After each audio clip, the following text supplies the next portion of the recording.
وأيضا على الصعيد محبي هذه الرياضة، رياضة الآباء والأجداد. ونحن هنا سوف نستعرض معكم أبرز وأهم الأسماء المشاركة في الأشواط الرئيسية، أشواط الرموز، حيث سنكون على موعد مع 8 أشواط للحيل والزمول. من بين هذه الأشواط أشواط السيوف، السيف الذهبي وكذلك السيف الفضي لأبناء القبائل، فنتمنى التوفيق لجميع المشاركين. أرحب بكم من جديد مشاهدينا مستمعينا الكرام، كما يطيب لي أيضا أن أرحب بضيوفي هنا في الاستديو، بداية مع المحلل الفني لقنوات الريان الفضائية سالم السندواني. حياك الله أبو محمد، وسعداء بتواجدك في هذا اليوم الاستثنائي.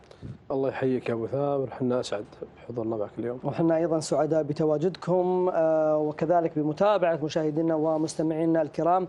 أيضا صالح الدعبة يتواجد معنا، حياك الله يا أبو راشد، وسعداء أيضا بتواجدك. الله يبقيك يا أبو ثامر، وحن كذلك أسعد.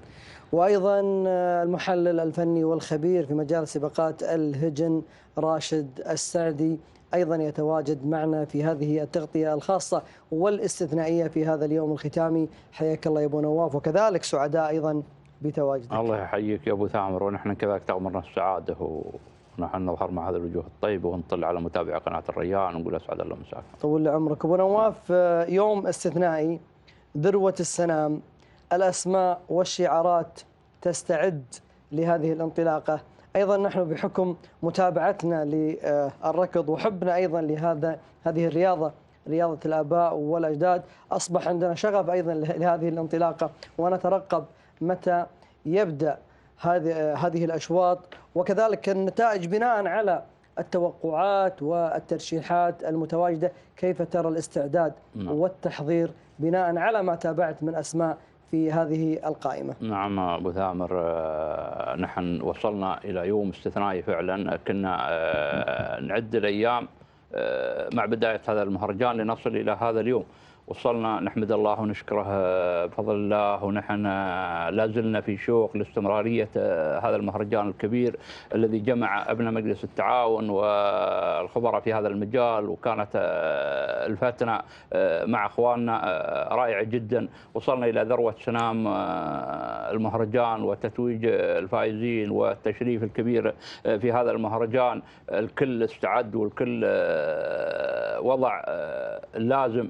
هل الأسماء نعم. أبو نواف المشاركة بناء على الترشيحات والتوقعات هي الأقرب لانتزاع الرموز من وجهة نظرك بشكل عام؟ نعم تقريبا، من حيث المتابعة والتجهيز الأخير والأداء اللي وصلت إليه الهجن. الأخوان المرشحين وضعوا الأسماء اللي برزت، لكن هذا لا يمنع أن في أسماء يمكن غابت عن أنظارنا أو ما ظهرت بالمظهر المعول عليها، ولكنها كفيلة بانتزاع الرمز وظهورها في أي وقت، لأن نحن نعرف سواء مؤسسات أصحاب السمو الشيوخ أو أيضا الأخوان الملاك، نعرف أن حلال يتعرض لأمراض ويغيب فترة ما ويختفي على الأنظار، ولكن يعود من حيث المستويات فهي متقاربة أبو ثامر. ممكن أي اسم يفاجئك ويختطف الرمز، والأمثلة كثيرة. وحن تابعنا في هذا المهرجان بروز أسماء واختفى أسماء نجوم، يغيب نجم ويظهر نجم، والمؤسسات مليئة، سواء مؤسسة أصحاب السمو الشيوخ أو أيضا كبار الملاك في الشحانية يمتلكون نوعيات جيدة، سواء ظهرت في هذا المهرجان أو المهرجان المؤسس أو لم تظهر لحد الآن. نعم. فنتمنى إن شاء الله أن نرى شوط كبير، أشواط كبيرة إن شاء الله. صالح الدعبة، الترشيح مع تعويض حاملة سيف المؤسس هي الأبرز فيما يخص الترشيحات وكذلك التوقعات، وأيضا الشارع الرياضي يتوقع أن تكون تعويض على الموعد في مسار هذا الشوط، ولكن عكشات لشعار المسند. الشعار خطير وشعار دائما ما يظفر بالسيوف. هل هي عجة؟ نعم. عجة، هي عكشات عجة أو عكشات احتلت المركز الثاني على السيف في مهرجان المؤسس. نتوقع أن تكون اليوم على الموعد إذا تابعت ركضها في المحل السادس. أولا نتمنى التوفيق للجميع. لا يخفى على الجميع الليلة عندنا أشواط ذهب، أشواط الملايين، أشواط ذروة سنام المهرجان، مترقبينها جماهير الشحانية وجماهير الركض. بالنسبة لشوط السيف، من ذكرت أنت صاحبة اللقب في مهرجان المؤسس، الناقة حاضرة، وشفنا اشتراكاتها اللي في المحل السادس كانت اشتراكات تجهيزية، مثل ما تقول مش تجهيزية، تأهيلية من بعد الركض. المؤسس يأهلونها حق المهرجان الأمير. عكشات كذلك وصيفة السيف اللي هي عدة سابقا ناصر المسند، ناقة ترشح وناقة حاضرة بقوة. كذلك هجن السيلية حاضرين بنقوة حلالهم كله. سن الحيل يعني لو نتابع كشوف الرموز ولا لهم أي ناقة مسجلة إلا في السيف، فجماعة ناويين السيف ونتمنى لهم التوفيق إن شاء الله. فلهم التوفيق بإذن الله. أيضا سالم السندوانة غادة تم ترقيتها من الإنتاج إلى شوط السيف، وهي صاحبة رمز شوط الإنتاج الشلفة الفضية. نتوقع اليوم تكون استثنائية في مسار هذا الشوط في ظل وجود تعويض صاحبة السيف وكذلك عجة صاحبة المركز الثاني أو الوصافة. بالنسبة طال عمرك الغادة، ناقة طال عمرك ماخذ رمز الحيل للإنتاج في مهرجان المؤسس، شفنا لها حضور طيب السنة ذي، وهي مع راشد بن بخيت المقارح، شعاره دائما يحضر في الرموز، وأكيد أنه على دراية مستوى الناقة. وراشد من المضمرين القدامى اللي خذ سيوف وخذ رموز كثيرة، فبالمقارح أكيد أنه عارف مستوى ناقته. صحيح. ورفعها طال عمرك للشوط المفتوح، لأنها كفو للشوط. ما أعتقد اللي بيخلي شوط الإنتاج ويروح شوط المفتوح إلا هو يطمع أنه يأخذ السيف. الأكيد أن شوط السيف شوط فيه هجن طال عمرك قوية، لا يمكن أن نتكهن بالشوط. فيه تعويض، فيه عكشات، فيه الذيبة مع أجل السيلية، فيه عنيدة، فيه كلاسة، وفيه تعويض وأسامي كثيرة، منها نوف خليفة بن حمد، ومنها طال عمرك راهية خليفة بن خليفة. الشوط فيه 30 حايل شوط السيف. المهم عدد كبير، 30 حايل في الشوط. نعم. المهم غير صعبة على غادة، التوفيق الله سبحانه وتعالى. اللهم آمين. إذا هي في يومها وحضورها طيب، أتوقع راح تشوفها إن شاء الله في دائرة الخمس. فلهم التوفيق بإذن الله. إذا مشاهدينا الكرام سوف تكون الانطلاقة في تمام الساعة 1 ظهرا مع أشواط الزمول، سواء كان الأشواط المفتوحة أو أشواط العمانيات، وفي تمام الساعة 3 سوف تكون انطلاقة أشواط السيوف، الأشواط المرتقبة، أشواط الحيل. فنتمنى التوفيق لجميع المشاركين، طبعا الحيل وكذلك العمانيات أيضا، الأشواط المفتوحة وأشواط العمانيات، فلهم التوفيق بإذن الله. خلونا الآن نذهب إلى أول الأشواط، الشوط المفتوح لهجن أصحاب السمو والسعادة الشيوخ، والأسماء المشاركة في هذه القائمة نستعرضها معكم الآن على الشاشة. إذا مشاهدينا الكرام هذه هي الأسماء: العابر وفجاج لهجن الغرافة ومع سعيد بن راشد الزعبي، العساس لافي محتال أيضا لهجن الغرافة ومع سالم بن عامر بن راشد بن سعيد المدهوشي من يتولى عملية التضمير، البارود مع سعادة الشيخ سعود بن فهد بن عبد العزيز بن حمد آل ثاني ويتولى عملية التضمير حسين بن محمد بن سالم آل سفران، النحاوي ومعزم لهجن المرقاب مع سعود بن علي بن حمد بن خليفة المحاربي، عزام وكذلك زويان لسعادة الشيخ عبد العزيز بن حمد بن خالد بن أحمد آل ثاني ويتولى عملية التضمير عبد الرحمن بن سعيد بن حمد المري ومتعب بن عبد الله بن راشد المري، الحنيش ورداد، الحنيش لهجن البدع مع راشد بن حمد بن علي المدهوشي ورداد لسعادة الشيخ محمد بن جاسم بن عبد العزيز آل ثاني ويتولى عملية التضمير حمد بن محمد بن هادي الجربوعي المري. إذن 12 اسم في هذه القائمة، وأبرز المرشحين النحاوي حاصل على 3 ترشيحات في ظل وجود هذه الأسماء، العابر حصل على ترشيحين أيضا في هذه القائمة، سالم السندوانة فهد المهندي راحوا مع العابر لهجن الغرافة ومع سعيد بن راشد الزعبي. غانم الهاجري ومبارك الشهواني وصالح الدعبة مع النحاوي، هجن المرقاب وسعود بن علي بن حمد بن خليفة المحاربي من يتولى عملية التضمير. وهناك ترشيح واحد من راشد السعدي على العساس لهجن الغرافة ومع سالم بن عامر المدهوشي. العابر هو الثالث ولا الثاني على الرمز سالم السندوانة؟ هو الثالث في الثالث بناء على النتائج. العساس ثاني على الرمز، وصاحب الرمز النحاوي. إذن صاحب الرمز النحاوي أبو نواف الوحيد اللي فرق بالترشيحات مع العساس لهجن الغرافة، شعار بلشة اللي رأيناها تنتزع وتظفر بالرمز. نعم أبو ثامر، شعار الغرفاوي دائما ما يختفي عن الرموز. الزمول اللي تدخل الليلة تحت إدارة سالم المدهوشي وكذلك سعيد إبراهيم الزعبي، كلها زمول يحسب لها حساب. تمثل الشعار الغرفاوي 5 زمول كل بعير له انجاز. العساس وصيف الرمز في آخر مشاركة. أي رمز؟ رمز المؤسس. وصيف الرمز ثاني على النحاوي.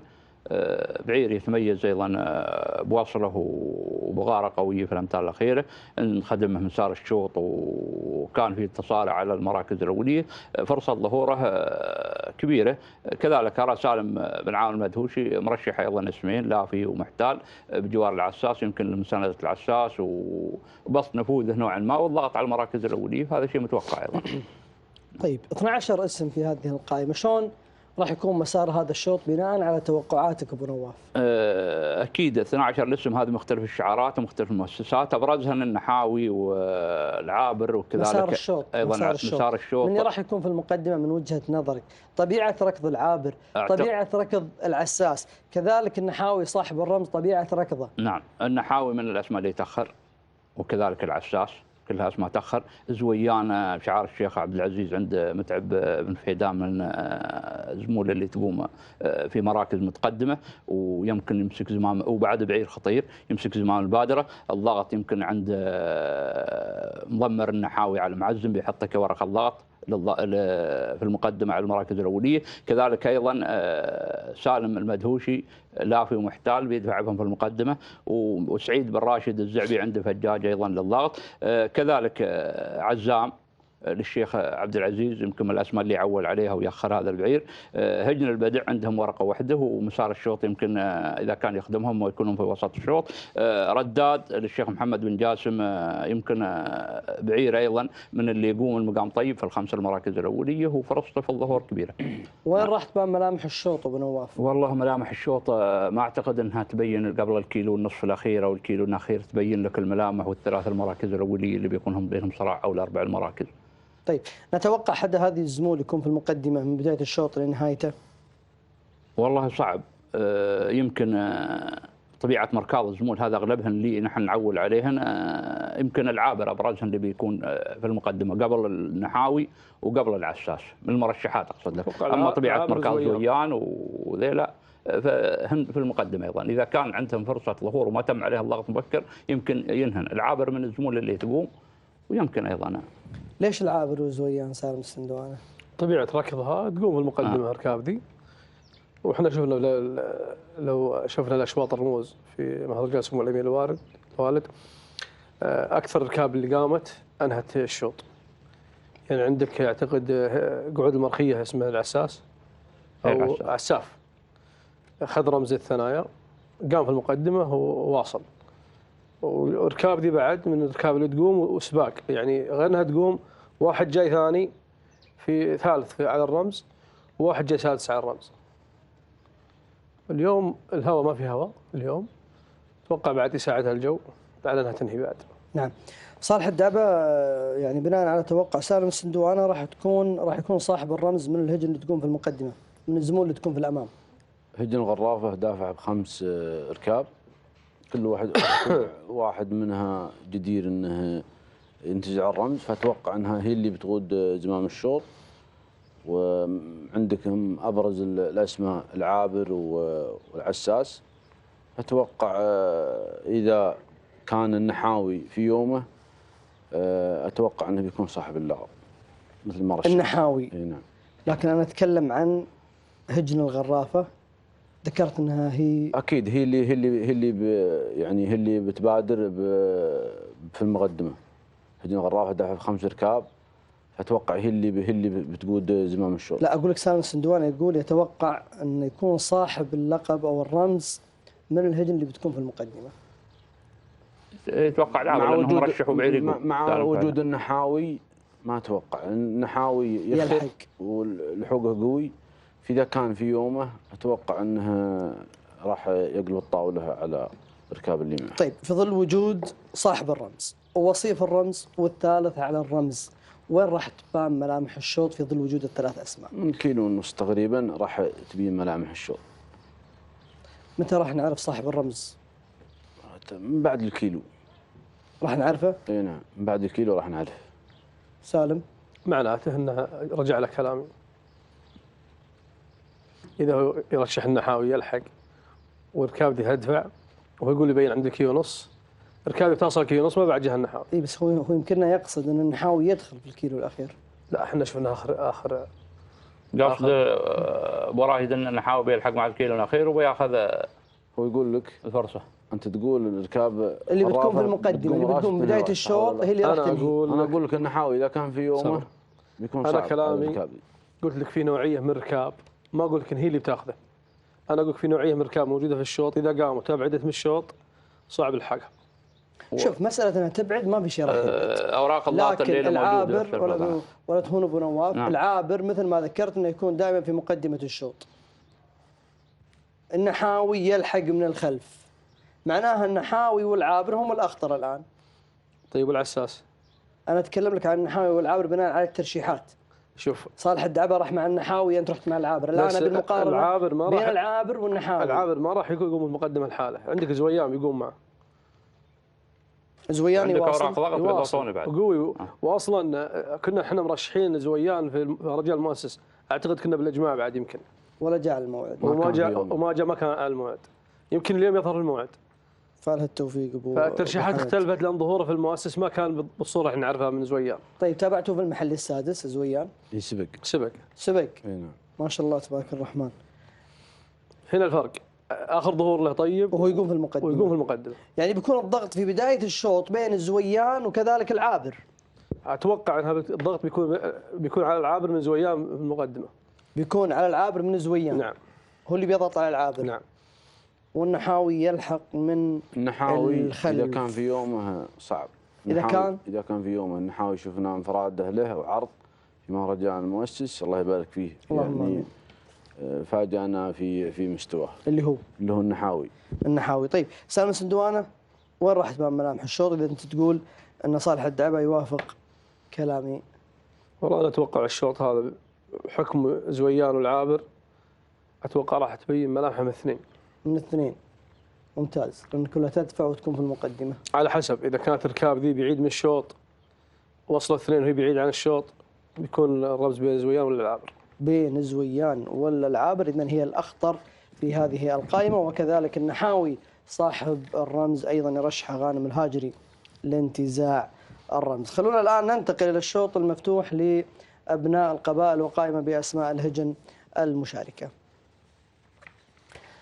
هذه هي الاسماء مشاهدينا ومستمعينا الكرام: حرب محمد بن جار الله بن سعيد آل ذروه المري مبلش، مع عبد المحسن بن عبد الهادي بن سعيد بن ذروه البريدي، هباش علي بن حمد بن مقارح جزام، مع محمد بن صالح بن حمد القمر النابت، وكذلك الطاير مع عبيد بن حمد بن جار الله بن سالمين المري، مطرق مع شعار خليفة بن حمد بن خليفة العطية، العديد، العابر، البتيل، الهيق لهجن السيلية،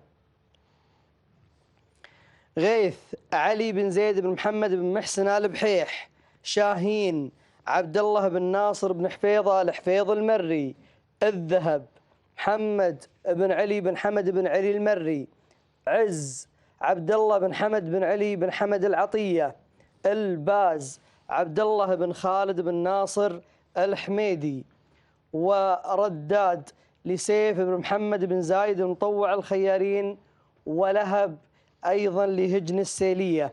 الميهول بدر بن مطلق بن ماطر العتيبي.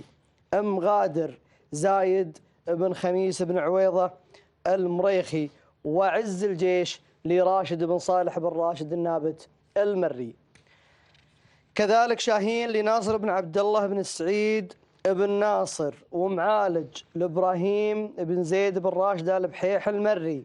مبشر مع شعار سالم بن عنزان بن خاتم النعيمي.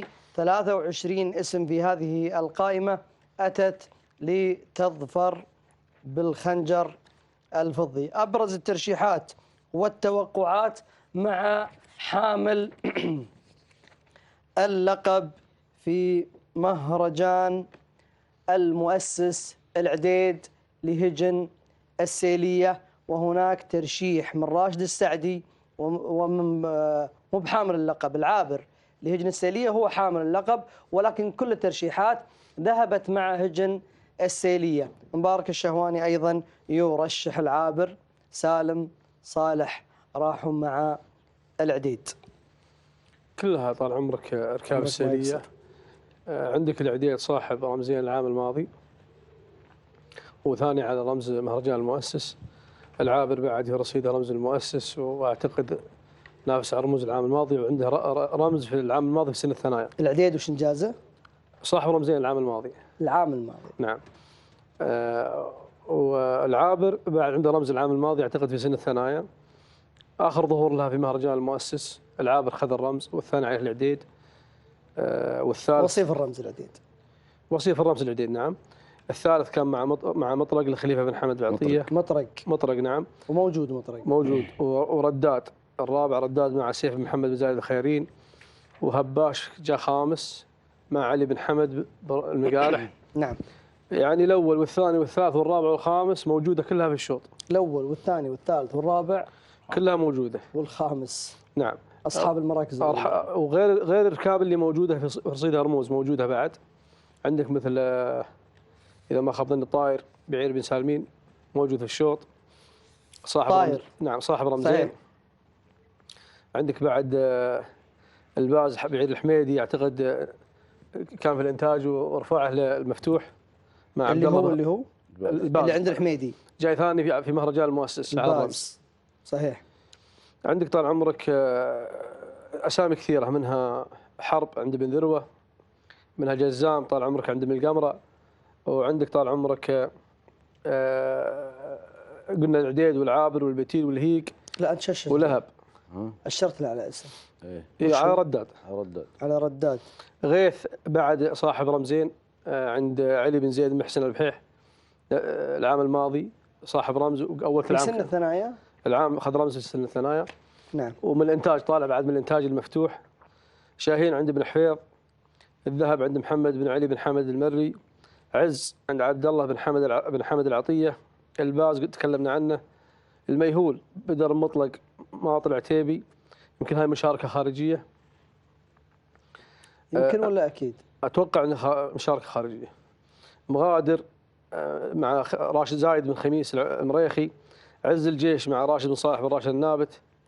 شاهين مع ناصر بن عبد الله. ذكر لي الاسماء احنا ذكرناها. وعندك مبشر مع انجازاتها قلت لك الاول والثاني والثالث والرابع والخامس والسادس البتيل مع هدي السري. يعني هي الابرز. هي الركاب الموجوده. ضف بس عندك ركاب طلعت من الانتاج راحت المفتوح.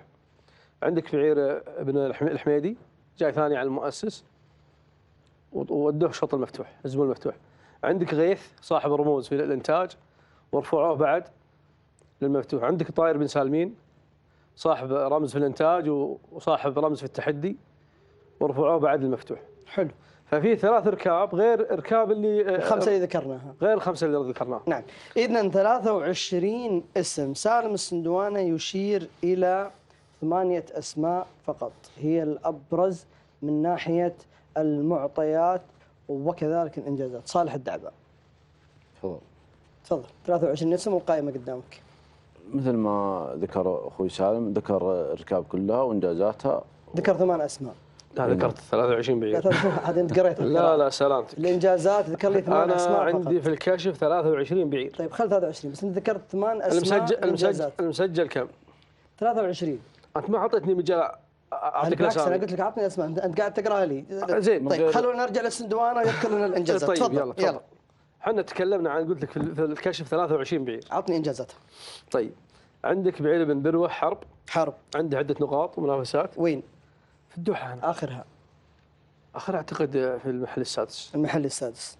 نقطه عنده في المحل السادس. منافس على النقطه. منافس على النقطه. طيب مبلش البعير بعد بن ذروه داش باسمين، مبلش وحرب. حلو.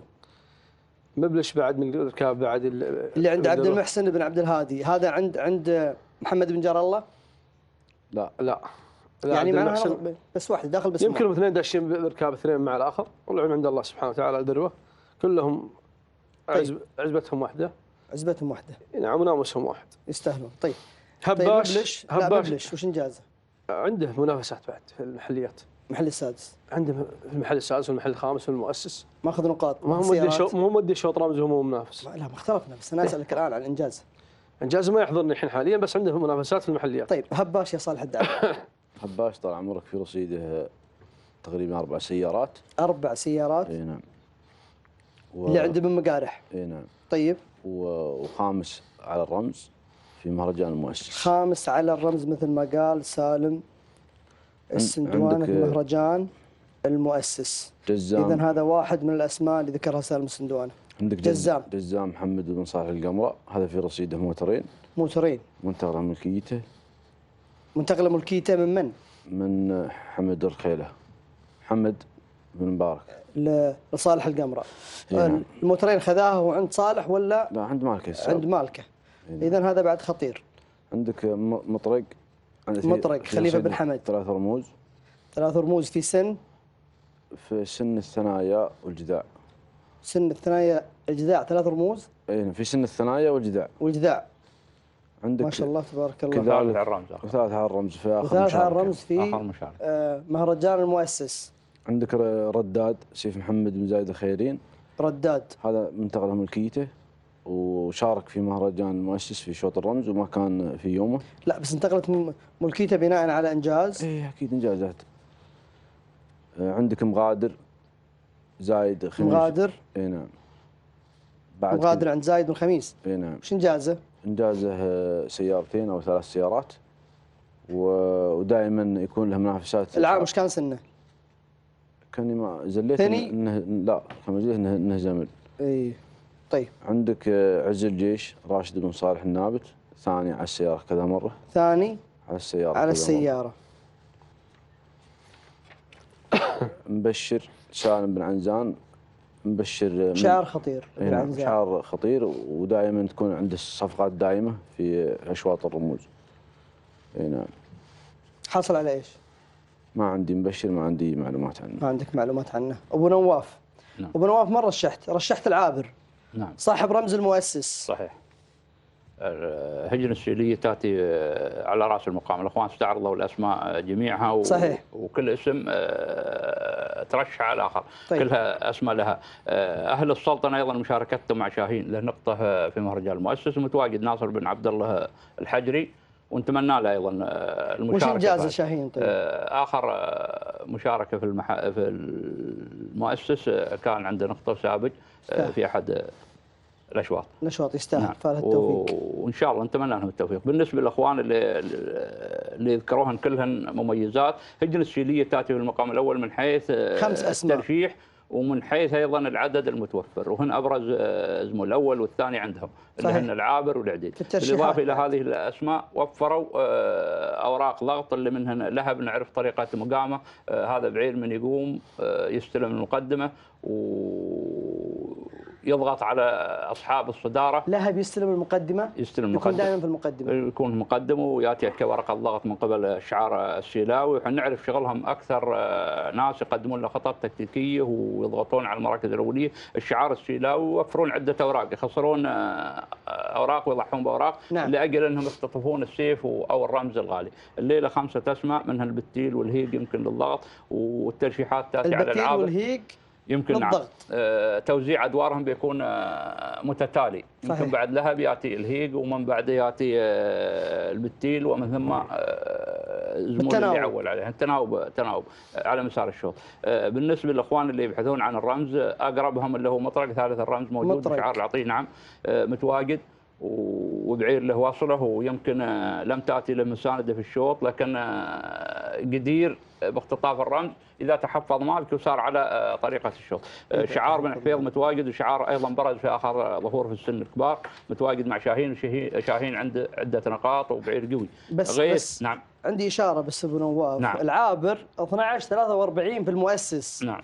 العديد 12-44 في المؤسس. مطرق خليفه بن حمد 12-44 ايضا في مهرجان المؤسس. التوقيتات الزمنيه كلها متقاربه بين اصحاب الثلاث المراكز الاولى، لذلك نتوقع ان تكون المنافسه على اشدها بالذات في مسار هذا الشوط. خلونا ننتقل الى فاصل ومن ثم نعود.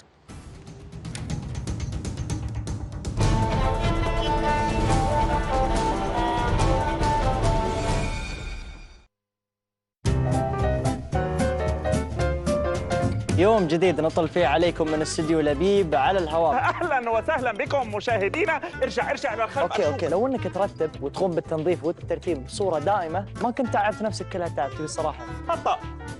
ليش خطا؟ الالعاب الالكترونيه لها فوائد ولها مضار، ولكن جاسر على حسب استخدامك. انا احدد الالعاب التي نقوم نحن بصنعها. رجعت الكهرباء، خلينا نقرا القصه لانها وايد حلوه. لبيب على الهواء تشاهدونه غداً الساعة 4 عصراً مباشرة على قناة الريان. مجلة الريان عدد شهر يناير 2020. سمو الأمير يشهد مسير اليوم الوطني للدولة. سمو الأمير يشارك في عرضة القطر. ختام مميز لفعاليات اليوم الوطني بدرب الساعي 2019. صانع النماذج المصغرة المصمم صادق السعدي. الفكرة أساس الابتكار. الفنان سلطان المفتاح. سوق واقف معلم خليجي ازداد جمالا بتطويره وتجديده. سوق واقف إقبال كبير من الزوار على مهرجان الزهور الثاني. سوق واقف وجهة السياح في قطر على مدار العام. ونقرأ أيضاً تحقيقات ولقاءات مختلفة وزوايا مميزة في ملف الثقافة. لقاءات فنية وتغطيات مميزة في ملف ألحان. وقصائد لنجوم الشعر ولقاءات جديدة في ملف أوزان. بالإضافة إلى مقالات متنوعة. يمكنكم متابعة وتحميل المجلة وإصداراتها الخاصة من خلال تطبيقاتها وموقعها الإلكتروني الريان ماجازين .QA. الريان مجلة تقتنيها.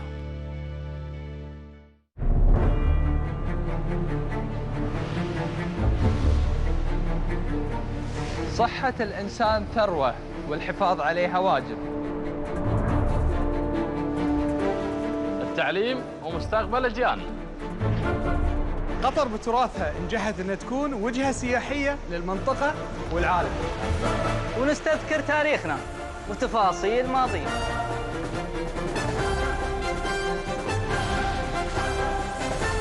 تراحيب تشاهدونه من الأحد إلى الخميس الساعة 6 مساء مباشرة على قناة الريان. يقول الله عز وجل: قل إنما أنا بشر مثلكم يوحى إلي أنما إلهكم إله واحد. ما في أحد أفضل من أحد، كل الناس سواسية عند الله، وكان وعد ربي حقا. من قرأ أول سورة الكهف وآخرها كانت له نوراً. أصحاب الكهف تشاهدونه الجمعة الساعة 10 صباحاً على قناة الريان.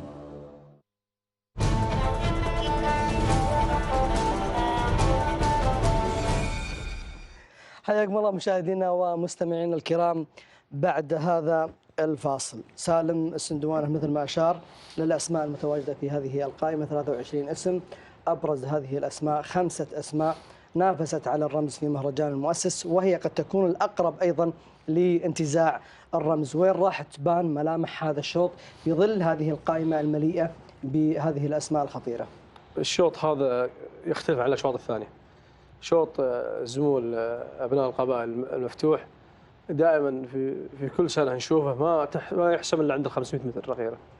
في الامتار الاخيره دائما في كل سنه ما يحسم الشوط هذا الا عند ال 500.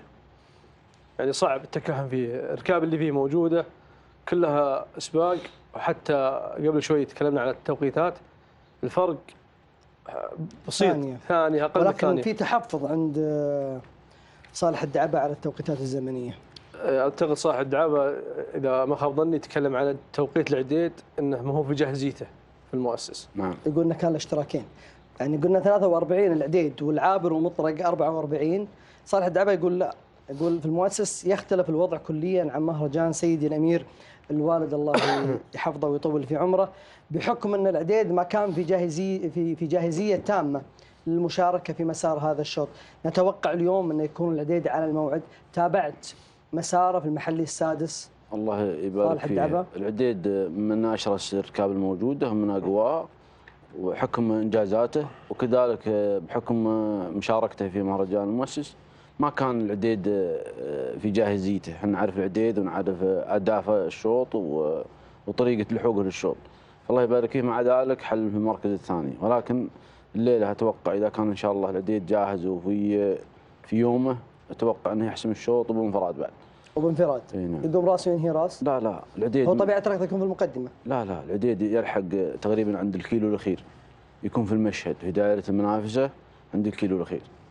يعني الشيء اللي شفته في مهرجان المؤسس الركاب اللي كلها دخلت مع بعض فرق أجزاء ما أتوقع أنك تشوفه الليلة. أبو نواف كم نتوقع التوقيت الزمني؟ والله التوقيت الزمني اليوم العوامل أعتقد أنها حلوة ويمكن مساعدة، يمكن نشوفه تحت ال40 بالنسبة للزمول المفتوح من القبائل، يمكن حول 36 أتوقع، والله أعلم إذا كان ما أفضل من هذا التيم، لأن الأجواء ملائمة والزمول هذا نقوة الزمول. شفنا توقيتات والجو مناسب لتحقيق الجو مناسب والتوقيتات إذا ما في عوائق لحد الآن جو جميل. فالتوقيت يمكن تحت ال40، اتوقع تحت ال40. سالم نعم. اتوقع بيكسر ال40، اتوقع راح يكسر ال40 بس ما راح يكسرون 35. لا. صالح الدعبة اكيد ال40 راح يكسرونها، ال40 راح يكسرونها. جو اليوم ما فيها وجو مناسب جدا لتحقيق التوقيت الزمني. خلونا ننتقل لأرضية الميدان ومع الزميل محمد بن وريك. محمد، أسعد الله أوقاتك بكل خير. أسماء جديرة بانتزاع الرموز في هذا المساء، نتوقع منافسة من بداية أشواط الزمول إلى أشواط الحين. الله يمسيك بالنور والسرور أخوي سالم وضيوفك الكرام في الاستديو ومشاهدين قناة الريان. بالفعل سالم، أسماء الليلة حاضرة جديرة بانتزاع الرموز، أسماء قوية داخلينها ملاكها لانتزاع هذا الشرف العظيم، هذا الشرف الكبير، وهو انتزاع رموز مهرجان سمو الأمير الوالد يحفظه الله ويرعاه. هذا المهرجان غالي عند أبناء قطر وعند أبناء دول الخليج ملاك الهجن. أي رمز من هذه الرموز سالم هو يعتبر شرف، فخر، اعتزاز، ناموس لمن سينتزعه. الليلة راح نشاهد إثارة، متعة، تنافس، ندية في الأشواط. أتوقع أشواط صعبة الليلة، أتوقع الليلة عيد وفرحة لملاك الهجن بهذا المهرجان السنوي الكبير اللي ترقبوه من عام كامل. معي في هذه اللحظات في أرضية الميدان أحد ملاك الهجن وأحد الإعلاميين، نوار بن دخيل الله العتيبي، له باع طويل في مجال الإعلام وفي أيضا تضمير والتعامل أيضا مع أشواط الرموز وأشواط الحساسة مثل هذه الليلة. أبو حمد، نمسي عليك بالخير ويا مرحبا ومسهلا. مرحبا ومسهلا، مسي عليك أبو بريك وعلى قناة الريان، ونشكركم يعني الصراحة على الجهد اللي تقولون به لهالرياضة ولا التراث. لا شكر على واجب أبو حمد، بحكم أنك أحد مضمرين الهجن وملاكها وأيضا الإعلاميين المخضرمين. أبو حمد، أهمية مهرجان حضرة صاحب السمو والأمير الوالد وحساسية أشواط الليلة. أول شيء هذا شرف عظيم لجميع واحد يشارك، حتى اللي ما يفوز. هذا سباق سمو الأمير الوالد لفضل علينا وعلى الرياضة. نعم. هو المؤسس. نعم. احنا كنا في الأبرقة. نعم. تحولنا إلى هنا. نعم. والتحدي كان بادره منه اللي بيجي بعد شهر 4. نعم.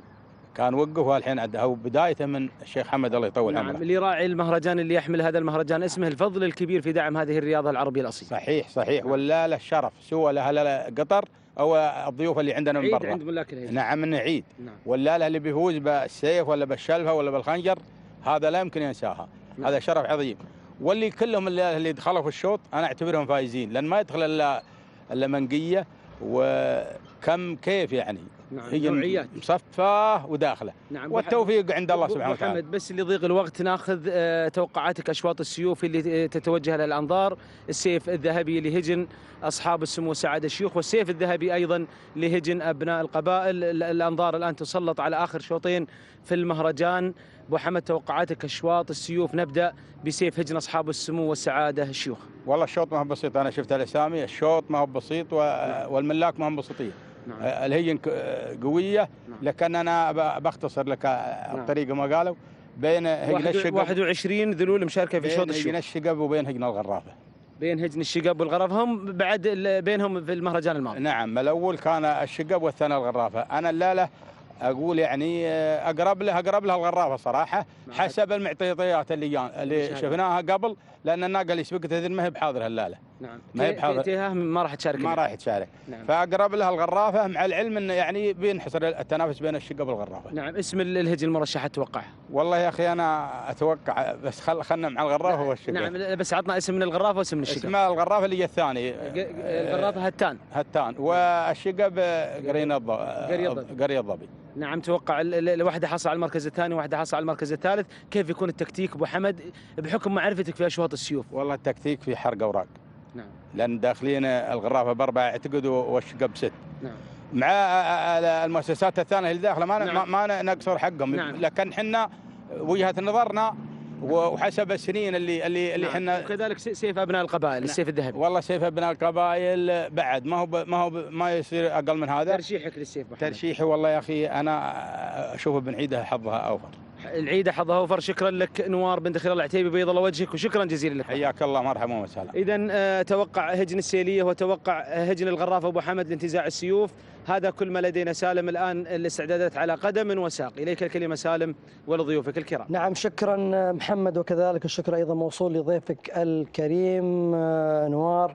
يتوقع هتان لهجن الغرافه ان تكون هي صاحبه السيف الفضي او الذهبي عفوا في مسار هذا اليوم، بحكم إنجازها وبحكم أيضا هذا الشعار شعار قوي ويستحق الترشيح. خلونا نذهب الآن إلى شوط الزمول لهجن أصحاب السمو والسعادة الشيوخ، وقائمة بأسماء الهجن المشاركة.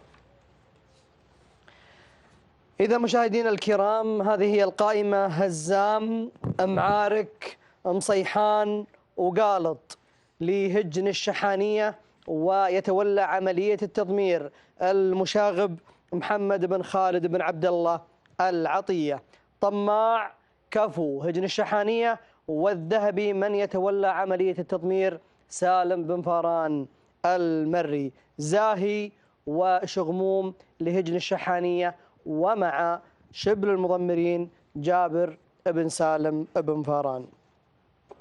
والأبرز في الترشيحات معارك صاحب الرمز في مهرجان المؤسس ومع المشاغب محمد بن خالد العطية. صالح الدعبة. هناك 8 أسماء في هذه القائمة، والأبرز معارك. صحيح، الأبرز معارك صاحب الرمز في مهرجان المؤسس. معارك كذلك في رصيد هرموز. هزام وصيف معارك. الشوط هذا كله شارك في مهرجان المؤسس في نفس الشوط الا شغموم. شغموم ما شارك. شغموم ما شارك. اول مشاركه له. اول مشاركه له الليله في شوط الرمز، ولكن نعم. في رصيد 3 رموز البعيد هذا. ما شاء الله. في سن الثنايا والجذاع، وكان مشاركته في مهرجان المؤسس في شوط سياره اللي يجهزونه للشوط هذا. شلون كان اداءه صالح؟ شغموم بعيد في رصيد 3 رموز، ومن اقوى زمول هجن الشحانيه، ولكن في ظل وجود معارك رحنا مع معارك لان اخر انجاز له قوي، وبعير يعني يروح بالشوط بانفراده. توقع ان الشوط عنده، ولكن نرجع لشغموم. شغموم من اصعب الاسماء. طبيعه ركض الشغموم يلحق في نص الشوط يكون في دائره الاسماء. نعم. ابو نواف، طبيعه ركض معارك. معارك ابو ثامر من الزمول اللي تقوم في المقدمه. مع زمول اللي يقومون عنده. واكيد انها صاحب المقدمه دائما يتعرض لضغوطات، لكن شفنا احنا معارك الضغوطات ما توصل عنده ولا تقدر عنده، بعير صعب يقوم يواصل على نفس الاداء. والشوط رغم انه هنا موجود عندنا كفو وشغموم وزاهي وكلها ارصدتهم رموز. كفو من الجعادين اللي يعول عليها ويلحق بعد نصف المسافه او في الكيلوين الاخيرين، ونهايته تكون دائما قويه وصاحب رمز ومتواجد. معارك في رصيد رمز. اي نعم. معارك رصيد 3 رموز. معارك 3 رموز واخرهن رمز المؤسس. وبعير مقامه طيب وهزام الوصيف موجود. هجن الغرافه؟ لا، رمز المؤسس هذا المفتوح. هذا العمانيات. هذا العمانيات. صحيح. ثاني الرمز موجود اللي هو هزام، ثالث الرمز زاهي موجود، والرابع طماع موجود. يغيب يمكن مناور صاحب المركز الخامس عن هذا الشوط، وفي تعويض من قبل كفو وشغموم وكذلك ايضا صيحان. كفو في رصيد رمز. نعم. بعد كفو في رصيد رمز. بس انه شارك في مهرجان المؤسس. شارك يمكن. لا منصف. هذا الشوط مفتوح ولا العمانيات؟ العمانيات. هذه عمانيات ابناء القبائل. العمانيات لا الشيوخ. اللي حنتكلم عنها الشيوخ. الشيوخ نعم. طيب منصف عند سالم بن عامر. لا هذا منصف في شوط اخر. عرفت. صار عندي التباس في اسماء العمانيات. اذا مشاهدينا الكرام الابرز معارك شغموم رقم خطير وصعب راح يكون في مسار هذا الشوط، ولكن يمكن ابو نواف اشار الى خطوره معارك انه صعب في مسار هذا الشوط. سالم السندوانه. الشوط هذا فيه 8 ركاب، الاول والثاني والثالث والرابع في مهرجان المؤسس موجوده في الشوط. يغيب مناور لحل المركز الخامس. السادس اللي هو قالط جاي سادس، كفو جاي ثامن، شغموم اول مشاركه. اذا بيكون في عنصر مفاجئ يمكن تكون من شغموم. نعم. اما ركابه هذه قد تقابلت في نفس الشوط، ومعارك هو الابرز بين الركاب هذه. شغموم قد يحدث مفاجاه. نعم، بحكم ان شغموم صاحب 3 رموز واليوم اول مشاركه له، هو اللي يمكن يعمل فارق. نعم، فالتوفيق باذن الله. وخلونا ننتقل الى قائمه باسماء الهجن المشاركه في شوط العمانيات لابناء القبائل.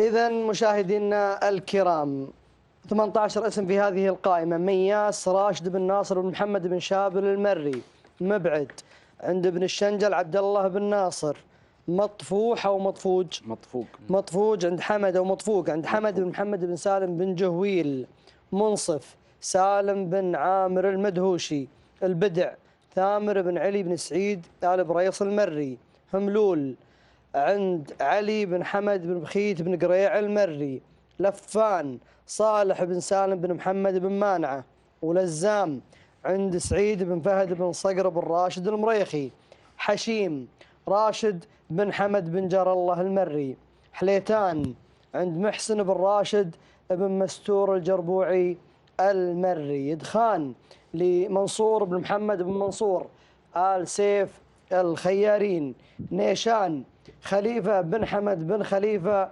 العطية، النجادي عند محمد بن حمد بن سالم بن مسعود، هملول سليمان بن سالم بن حاكم المالكي، مياس عند منصور بن خليل بن ناصر آل خليل الشهواني، شاهين عند سعود بن صالح بن حمد القمرة النابت، وساطع عند غانم بن جاسم بن ربيعة بن عيسى الكواري، وأخيرا خوف عند مسفر بن فلاح بن مسفر الجربوعي. في هذه القائمة 18 اسم، كل هذه الأسماء أتت لانتزاع الرمز الخنجر الفضي في ختام هذا المهرجان الكبير والذي يحمل اسم غالي وعزيز على الجميع. الأبرز فيما يخص الترشيحات إدخان لمنصور بن محمد بن منصور آل سيف الخيارين. سالم السندوانة. ركاب طال عمرك 18 بعير في الشوط، عمرك ما يقصر. صاحب الرمز موجود، وصيف الرمز موجود، واللي جاء ثالث موجود، والرابع والخامس كلها موجوده. كل المراكز الاولى المتقدمه موجوده. اللي جات الخمس الاوائل في مهرجان المؤسس هي نفسها اللي بعد موجوده في الكشف. يعني 18 من ضمنها الخمسه اللي حلت في الخمس مراكز الاولى. يمكن شفنا منصف مع سالم بن عامر المدهوشي انتزع الرمز. يمكن نتكلم على البودره. يعني في الختام 4 أجزاء من الثواني الفارق بين دخان وكذلك بين منصف. دخان اليوم ولزام أيضا 20 ثانية. وعندك لزام، لكن دخان شفنا مطايا منصور محمد المنصور وسيف الخيرين خذوا رمزين في سن الثنايا، والتوقيت الزمني أو جهوز المطية من مهرجان لمهرجان يختلف. فأتوقع مطايا منصور محمد المنصور شفنا لها ركض ومنافسة قوية وخذ رموز بالسن الكبير، فهذا اللي خلانا أكثر الأخوان المحللين يرشحون دخان، لأن يمكن تكون جاهزيته اليوم أحسن من جاهزيته في مهرجان المؤسس. أعطوه الأفضلية بحكم أفضلية الحلال في ركض المهرجان. نعم. صالح الدعبة دائما تغير إلا هالمرة. والله يا أبو ثامر مثل ما ذكر أخوي سالم، الركاب كلها قوية ولا أبرز في الأسماء مستواها متقارب على حسب آخر إنجاز شفناه في مهرجان المؤسس. عندك منصف ودخان ولزام. لزام من أخطر الركاب اللي شفنا أداها، وكان عند مريخي نعم ظهر بأداء ملفت، وكان حديث الشوط هذاك اليوم. لزام ظهر بأداء مغاير وقعود خطير، حل في المركز الثالث على الرمز. كذلك وجود مياس راشد بن ناصر بن شابل في رصيده رمز، وقبل حلال راشد بن ناصر في الشهر الخير. شفنا نهب الانجازات حلت في المركز الثالث، واتوقع انه ان شاء الله يكون ان شاء الله في يومه ويظهر بالصوره اللي متعودينها من مياس. دخان حل في المركز الثاني، ودخان صاحب انجازات وبعير محافل دائما نشوف له منافسات في اشواط الرموز. وشارك في المحل السادس. المحل السادس أنا دائما سالم تنظر المحل السادس. الركاب هذه او الحيل اللي بتشارك في الاشواط الختاميه، الاشواط المفتوحه، اتوقع ان اهلها ما راح يدخلونها في دائره المنافسه. لا بس انت بعد ذكرت العديد انه شارك في المحل السادس وكان اداء استثنائي. لا العديد ما ذكرنا انه كان اداء استثنائي، قلنا انه شارك وكان اداء. لا قلت انه كان اداء بسم الله ما شاء الله.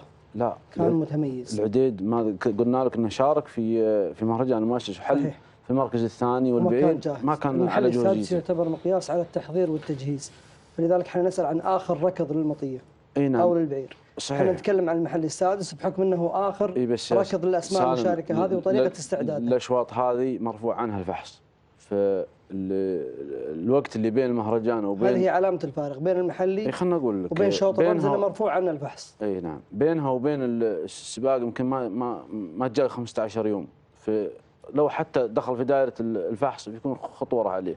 مع ذلك صاحب المطيه ما راح يستنزفها وهي مديها اصلا مجهود قوي في شوط الرمز.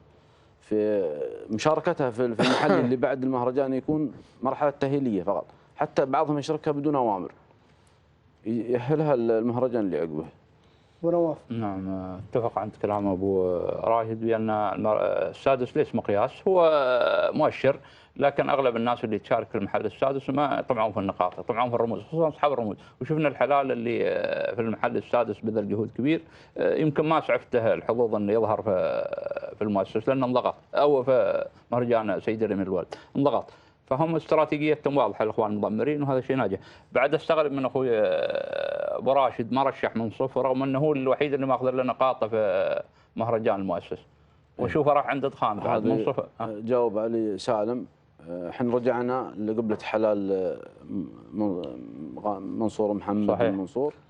قبله الحاج بشر بالخير. مهرجان المؤسس الوحيد ابو راشد اللي رشحه وجاب له 3 نقاط واليوم موجود. المؤسس رشح منصف، والغريب انه ما رشحها الان في مهرجان. ترشيح يا سالم، ترشيح مو لا احنا نتمنى لك نقاطه، بس احنا ما نروح على المطيه على ادائها فقط، بس نروح على ادائها وعلى قبله الحال اللي معها في العزبه. وهذا اللي لاحظته يعني. نعم. سالم سندوان ذكر ان دخان عند منصور محمد المنصورون نسيب الخيرين، اول جمله قالها شفنا هذا الشعار يحقق انجازات في مهرجان سيدي سمو الامير الوالد. هنا دخلنا في قبلة الحلال. صحيح. وكذلك حاصل على الثاني على رمز أيضا هذه أحد المعطيات العوامل والمؤشرات. وهنا نعم يختلف. بعدين ما كان بينهم فرق تقريبا أجزاء من الثانية. 4 ثواني 4 أجزاء من الثانية. صحيح. بين منصف وبين إدخان. نعم. الليلة شعار منصور محمد بن منصور الخيارين من أصعب الشعارات، ودخان شفنا أداءه، ومنصف أيضا قعود اللي هو وصله ما شاء الله قوية وغارته في النهاية. منصف عند المدهوشي، والتنافس يمكن نشوفه. قعود المريخي أيضا من الجعدان اللي يحسب له حساب، نافس حتى الأمتار الأخيرة ويمكن استنزافه من تشوفه أقرب للمنصف والإدخان؟ والله احنا رشحنا إدخان، ويمكن إدخان من حيث معطيات العزبة، جبلة العزبة جرتنا على أن نرشح، ولا منصف بعد من الأسماء اللي يعني عول عليه. يعني الأقرب إدخان. نعم. يعني من وجهة نظرك بناء على إنجازات العزبة نعم وعلى احتلال أيضا وصيف للرمز هو الأقرب. شو سالم؟ بالنسبة لعزبة غانم منصور كل سنة أسلوب حلاله وعزبته دائما تكون في مستواها يكون تصاعدي في المهرجان المؤسس وانت رايح. يعني هذا غانم منصور كل سنة بالطريقة هذه حلاله يكون في تصاعد، في تأهيله في تصاعدي. وبتشوفون بعد حتى في سباق الأمير حلاله يختلف عن المهرجان سمو الأمير الوالد. كذلك حتى هدف هو بالعادة حلاله يختلف، لأن النوعيات اللي عنده مشاركتها في المحليات ما تظهر بالصورة المطلوبة. نعم. واكثر واحد يقدم لنا مفاجآت ومن خارج الحساب تاتي اسماء قوية ويكون في غفلة ويفاجئ الجميع، يشتغل على عنصر مباغته. عزبة السرية بعد هذا اللي لاحظناه فيها دائما حلالهم يكون في طلوع في المهرجانات. يعني في مهرجان المؤسس ما يكون في تم جهوزيته، في الأمير الوالد يكون بنقول انه بعض الحال وصل لجهوزيته تام. من الأخطر على إدخان وعلى منصف؟ لزام اللي عند المريخي. لزام. نعم. أكد خطورة لزام. لزام وساطع اللي محتل المركز الرابع. لزام نعم، وساطع أيضا لا تستبعده. أنا بمرتب يعني أبي 3 أسماء. منصف احنا قلنا إدخان بالمرتبة الأولى الآن. نعم. بناء على الترشيحات. منصف صاحب الرمز. ولزام. نعم. سالم سندوانة. أنا أقول منصف ومياس. ليش مياس؟ مطايب بن شابل. مياس اللي عند بن شابل صاحب رمز العام الماضي. ممتاز. ومطايب بن شابل يمكن ما شفنا لها ظهور مستوى إلا في مهرجان سمو الأمير الوالد. هنا نهب أمس جاء الثالث على الحين الإنتاج. أنا أتوقع أن صاحبة 4 رموز. رقم خطير في مسار ومياس أتوقع دائما إذا ظهرت مطايب بن شابل تظهر صورة مغايرة، ومياس لا يستهان به، يعني من الركاب القوية هو صاحب رمز. طيب ولفان اللي عند صالح بن سالم محمد المانع يا صالح؟ هذا بعير طيب له منافسات على السيارات، وشعار صالح دائما يحضر دائما صاحب سيارة في مهرجان المؤسس. نعم في أشواط الرموز. خذ سيارة بعير طيب، بعير مانعة، خذ سيارة في مهرجان المؤسس، وبعير ما في كلام، ما يستهان فيه. لا بالله ما يستهان فيه. طيب في بعير هني سالم اللي هو مضمره أخذ رمز غيث المالكي عنده هملول، وقال لي قبل لحظات الحين وانا قبل اجيكم سالمنا احنا وياه، قال الليله بتذكروني. قال الليله بتذكروني، فاعتقد يرمي له هملول وهو ثاني على السياره. طيب اللي عند ابن الشنجل مبعد سالم. والله محمد الشنجل اخوانه شفنا ظهور حلالهم، اخذوا رمزين في المهرجان وهم المتصدرين بشكل عام النقاط باكثر رموز. يستاهلون. عزبة الشنجل يستاهل. عزبة تمتلك نوعية قوية ومبعد، يمكن ما شفنا له الظهور اللي متوقعين منه يمكن قبل، لكن يمكن اليوم يكون اول ظهور له ان شاء الله في اشواط الرموز. نيشان ابو نواف اللي عند شعار خليفه بن حمد بن خليفه العطيه. شعار الجريان من اخطر الشعارات ولا يامن اطلاقا. نيشان من الاسماء اللي حضرت مهرجان المؤسس وكان بروزها باهر ولا نستغرب. اذا نتوقع ان تكون منافسه على اشدها، والان ننتقل مشاهدينا ومستمعينا الكرام لارضيه الميدان لنتابع هذه الانطلاقه.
الرحمن الرحيم.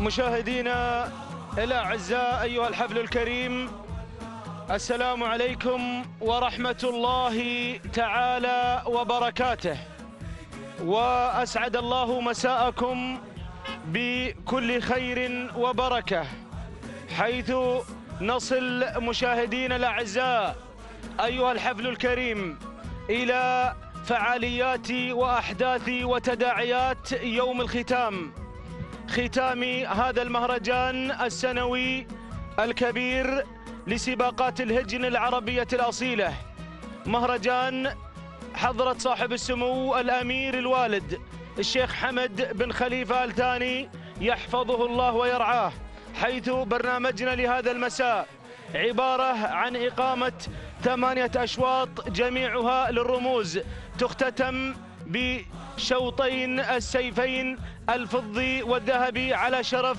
مهرجان حضرة صاحب السمو الأمير الوالد، حيث كان لاسم راعي هذا المهرجان سمو الأمير الوالد، كان لاسمه المكانة الرفيعة والمكانة العالية عند أبناء وطنه، كقدوة حسنة يحتذى بها أمام أبناء شعبه والعالم أجمع، وتعبيرا عن الاعتزاز بهذه الرياضة التراثية الأصيلة، حرص صاحب السمو الأمير الوالد الشيخ حمد بن خليفة آل ثاني على دعم الهجن بكافة أنواعها، من إقامة مهرجانات المزاينات وسباقات الهجن، كما تلقى رياضة سباقات الهجن الدعم السخي واللا محدود من حضرة صاحب السمو الشيخ تميم بن حمد آل ثاني أمير البلاد المفدى، وذلك بتشريف سموه السباقات الكبرى وتوفير كافة الإمكانات اللازمة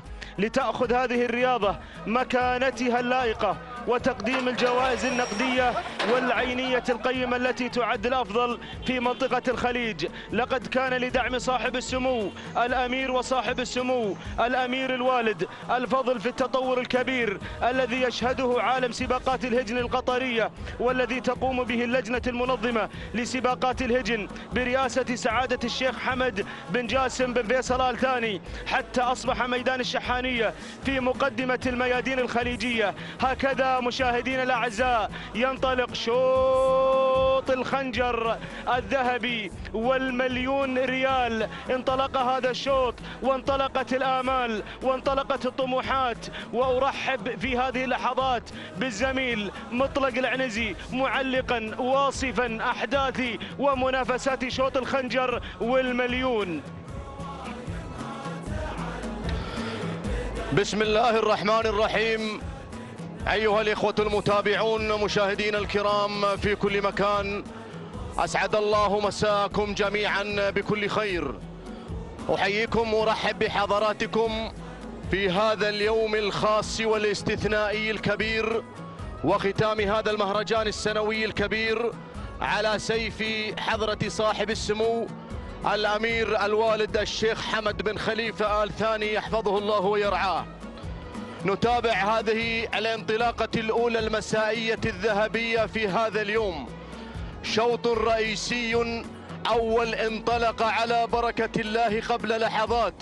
شوطنا الرئيسي الأول الخاص بزمول أصحاب السمو الشيوخ والسعادة، انطلقنا وعلى بركة الله توكلنا. جائزة هذا الشوط خنجر ذهبي لصاحب المركز الأول، زائد 1,000,000 ريال قطري كهدية لصاحب المركز الأول. انطلقنا مع هذه الأسماء وانطلقنا مع ختام هذا المهرجان، حيث تحيا هذه الرياضة العربية الأصيلة بدعم سمو سيدي أمير البلاد المفدى يحفظه الله ويرعاه، وتحيا أيضا بإحياء هذه الشعارات لمنافساتها. انطلق هذا الشوط الرئيسي، انطلق شوط الزمول، أقوى سبق الخليج في هذه اللحظات. تنطلق فحول المستقبل، زمول الناموس انحدرت من السلالات الذهبية جاءت اليوم لتهدي لعراقتها ودمائها الإنجازات في منافسة ولا أروع للبحث عن الخنجر الذهبي، خنجر الناموس. ننطلق مع هذه الأسماء مع البداية والمقدمة. البارود على المركز الأول لسعادة الشيخ سعود بن فهد بن عبد العزيز بن حمد آل ثاني. على المركز الأول يقوده المضمر حسين بن سفران. على مستوى المركز الأول نقلة أخرى إلى المركز الثاني، شعار من شعارات الغرافة، 3 أسماء للغرافة، 3 أسماء لشعار واحد، شعار سعادة الشيخ حمد بن جاسم بن فيصل آل ثاني وأنجاله الكرام الذين يبحثون في هذا المساء عن تحقيق الخنجر الذهبي الغالي، الخنجر الثمين، الخنجر الرائع، الخنجر الجميل. انطلقنا مع المركز الثاني، هذا هو لافي لافي لافي لافي يقوده سالم بن عامر المدهوشي. على المركز الثاني ينطلق هذا الشعار. المركز الثالث أيضا يضمر العساس سالم المدهوشي متابعا للشعار الغرافة. على المركز الثاني. المركز الرابع فجاج عند سعيد بن راشد الزعبي، هذا اللي بالمركز الرابع حاملا للواء والشعار هجن الغرافة. على المركز الرابع. المركز الخامس الحنيش بالشعار هجن البدع، الشعار الجميل شعار هجن البدع. على المركز الخامس اللي يعود ملكيته لسمو الشيخ محمد بن خليفة آل ثاني، هذا الشعار الخطير، هذا الشعار اللي خطف شلف الانتاج في سن الحقائق يا محمد. هذا هو ينطلق على المركز الخامس ينطلق على المركز الخامس ويضمن راشد بن حمد المدهوشي. هذا ندانا ال5 المراكز الأولى على حضراتكم يا متابعين. نعود إلى صراع القمة. على المركز الأول سلالة بارود ينطلق، يا سلام. على المركز الأول بارود البارود على المركز الأول في مقدمة وصدارة الشوط. انتاج الهورية ينطلق هذا الشعار، شعار سعادة الشيخ سعود بن فهد بن عبد العزيز بن حمد آل ثاني. على المركز الأول يبحث عن ماذا؟ يبحث عن الخنجر الذهبي اليوم، الخنجر الذهبي الغالي في هذا المهرجان الغالي. خلاص اليوم مسكوا ختام هذا المهرجان. اليوم 12 اليوم يوم الأربعاء 12 من هذا المهرجان. خلاص يسدل الستار اليوم عن أقوى منافسات الخليج، أقوى مهرجانات الخليج، مهرجان الأمير الوالد، حيث يحظى بالرعاية التامة والاهتمام من سمو سيدي أمير البلاد المفدى يحفظه الله ويرعاه. يا سلام. نعود إلى مجريات الشوط. عند المركز الأول تغيير يا بن بريك، لكن المركز الأول بارود يقود الأسماء، هو الأقرب لنيل وانتزاع وخطف هذا الرمز الغالي، هذا الخنجر الغالي. على المركز الأول راحت 4 كيلومترات يا أخواني، 4 كيلومترات من عمر هذا الشوط، من عمر الخنجر الذهبي، خنجر الزمول، خنجر الشيوخ. اليوم من هو سعيد الحظ الليلة؟ من هو سعيد الحظ من هذه الشعارات؟ وشاهد شعار الغرافة يضغط على المركز الثاني، يضغط بتقدم المركز الثاني، وهذا لافي على المركز الثاني لهجن الغرافة. الهجن الغرافة عند سالم المدهوشي اللي بدأ بالتخطيط، لكن سعيد بن راشد الزعبي قادم باسم خطير للغاية، عليه رقم 2 وخطير للغاية. فجاج على المركز الثالث، أحد أقوى وأخطر الأسماء في هذا الشوط، أقوى وأخطر الأسماء. هذا المضمر سعيد بن راشد الزعبي اللي خطف شلف الذهبية في سن الثنايا في الشوط الرئيسي المفتوح. يا سلام، يعني خطير هذا الشعار، قادم بكل قوة، شعار هجن الغرافة. المركز الثالث العساس على المركز الثالث لجن الغرافة، يتابع سالم بن عامر المدهوشي ولا بالمركز الرابع. المركز الخامس أول إعلان لزويان، أول إعلان لهذا الشعار الخطير، شعار سعادة الشيخ عبد العزيز بن حمد بن خالد بن أحمد آل ثاني مع متعب بن عبد الله بن فهيدان.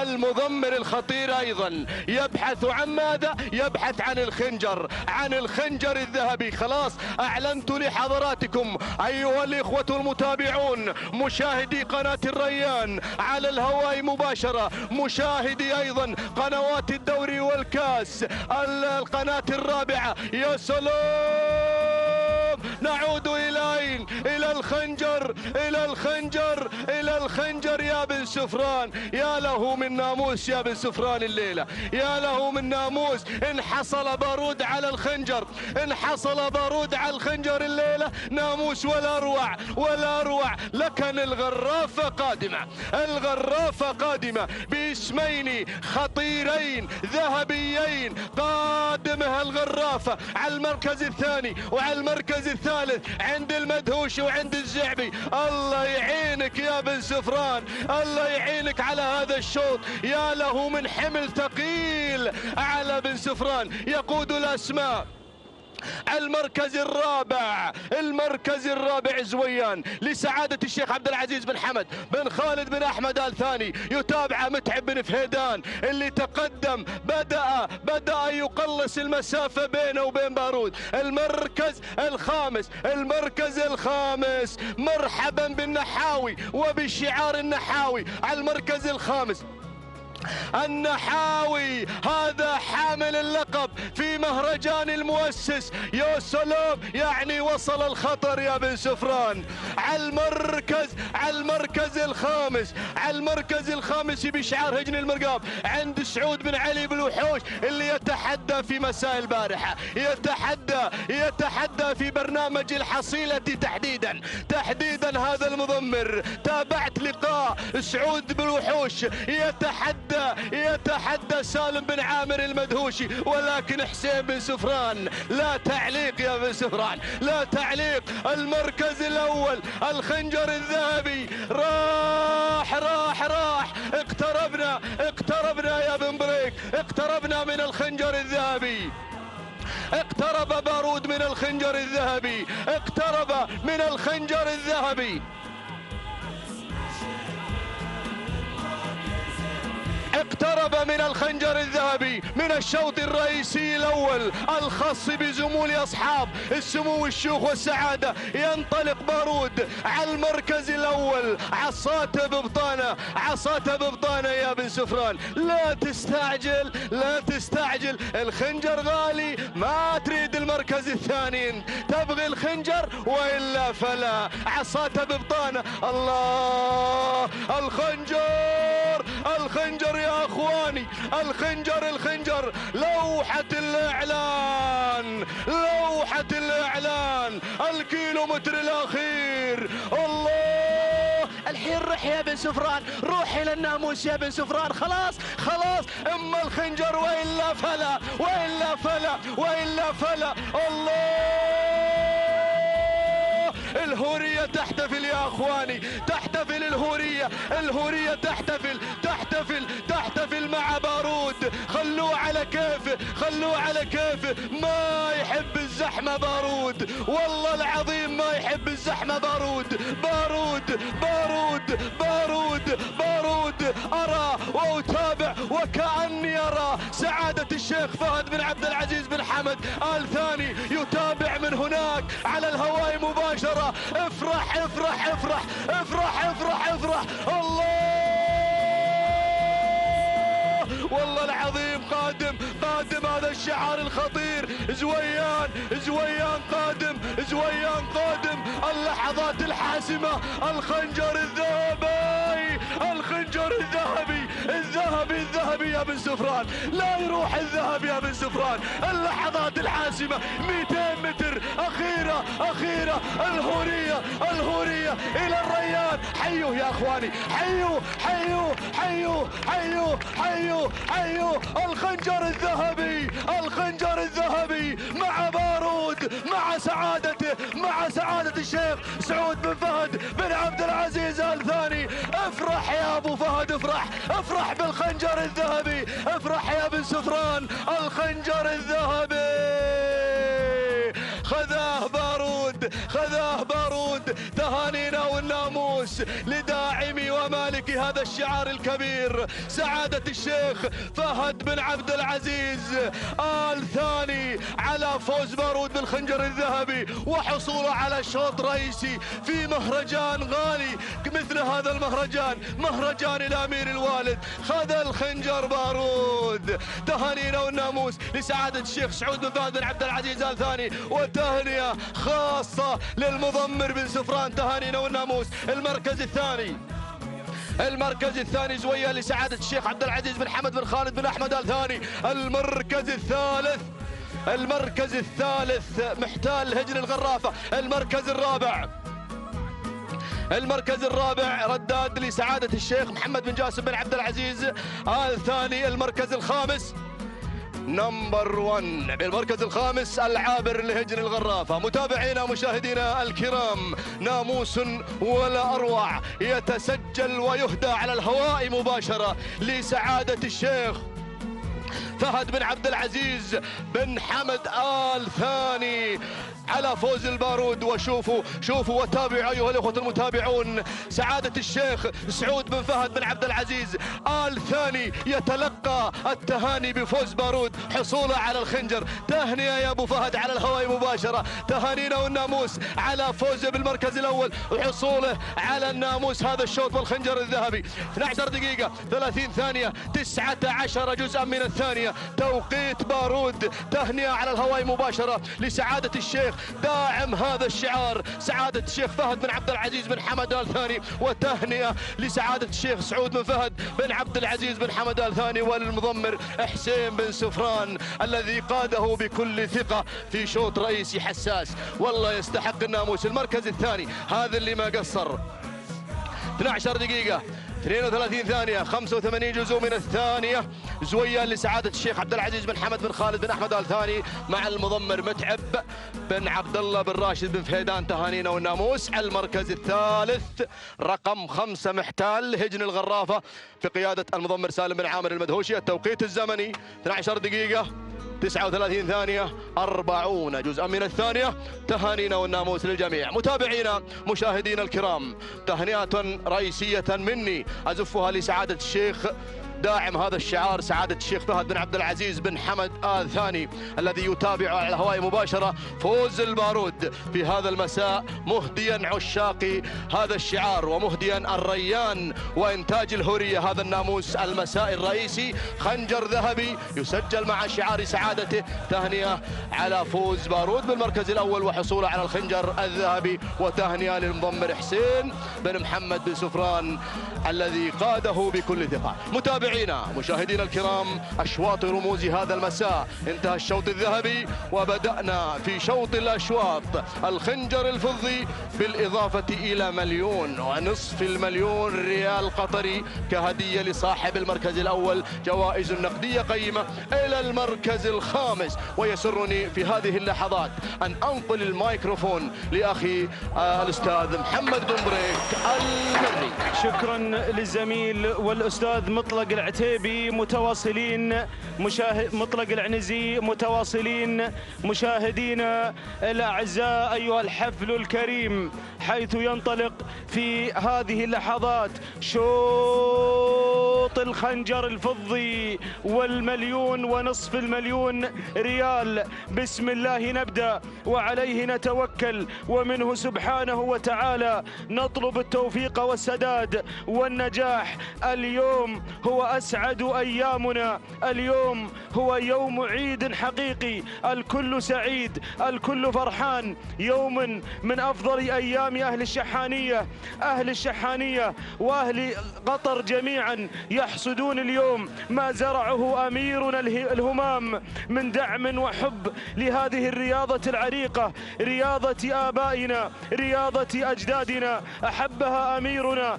فأحببناها جميعا، أحبها فنهضت، أحبها فازدهرت، أحبها فتطورت ووصلت لمكانتها العالية، وما زالت تحلم بالمزيد من التطور، من التقدم والوصول لمصاف الرياضات العالمية. وما هو ببعيد عنها، ما هو ببعيد عنها يا سادة، لأنها تخطو خطوات سريعة للتقدم والتطور الكبير بفضل دعم سمو الأمير قائدنا الذي نعتز ونفتخر به، قائدنا الذي نحبه ونغليه، قائدنا الذي نسير على نهجه وبأرواحنا نفديه. فسيروا على نهج الأولى، سيروا وعلى ضياء الأنبياء. قطر بقلبي سيرة، عز وأمجاد الأباء، قطر الرجال الأولين، حماتنا يوم النداء، وحمائم يوم السلام، جوارح يوم الفداء. هكذا مشاهدينا الأعزاء ينطلق شوط الخنجر وتنطلق الآمال والطموحات لمن الخنجر الفضي، لمن هذا الشرف العظيم، شرف خنجر مهرجان سمو الأمير الوالد، سمو الأمير الغالي يحفظه الله ويرعاه. أي شرف، أي فخر، أي ناموس، أي اعتزاز، أي صمود في ميادين الصمود. المركز الأول ومن يسيطر على 1.5 مليون ريال ومقدمة الشوط، ومن يحتل الصدارة في هذه اللحظات وفي هذه المقدمة. إذا مقدمة الشوط ومن يحتل المركز الأول في هذه اللحظات يتقدم على المركز الأول معالج لإبراهيم بن زيد بن راشد آل بحيح على المركز الأول على صدارة الشوط، يليه على المركز الثاني ويتقدم في هذه اللحظات الميهول على المركز الثاني، يتقدم مع بدر بن مطلق بن ماطر العتيبي مع المركز الثاني. ضيف عزيز عاني للمشاركة من دولة الكويت الشقيقة. بينما المركز الثالث يتقدم الهيق من هجن السيلية. ننتقل إلى المركز الرابع ومن يتسلل مطرق يا مطرق، مطرق على المركز الرابع لخليفة بن حمد بن خليفة العطية،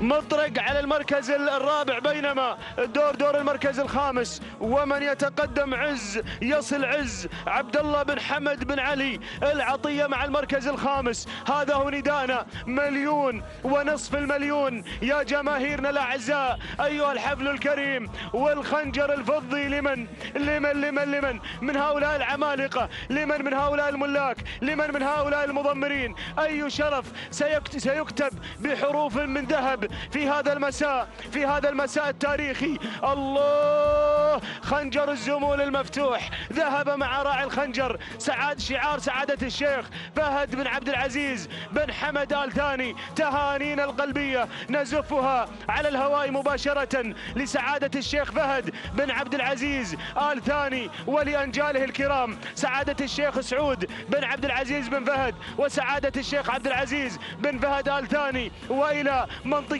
الهورية وإنتاج الهورية من أنتج هذه الندر. تهانينا لأهل الريان في هذا المساء وسلام يا الريان سلام. شوط الزمول المفتوح لأبناء القبائل، أين سيتجه السلام؟ هل إلى السيلية أو إلى الجريان أو إلى أي من هذه المناطق المتواجدين ملاكها ومضمرينها؟ المقدمة ما زالت أو هناك تغيير؟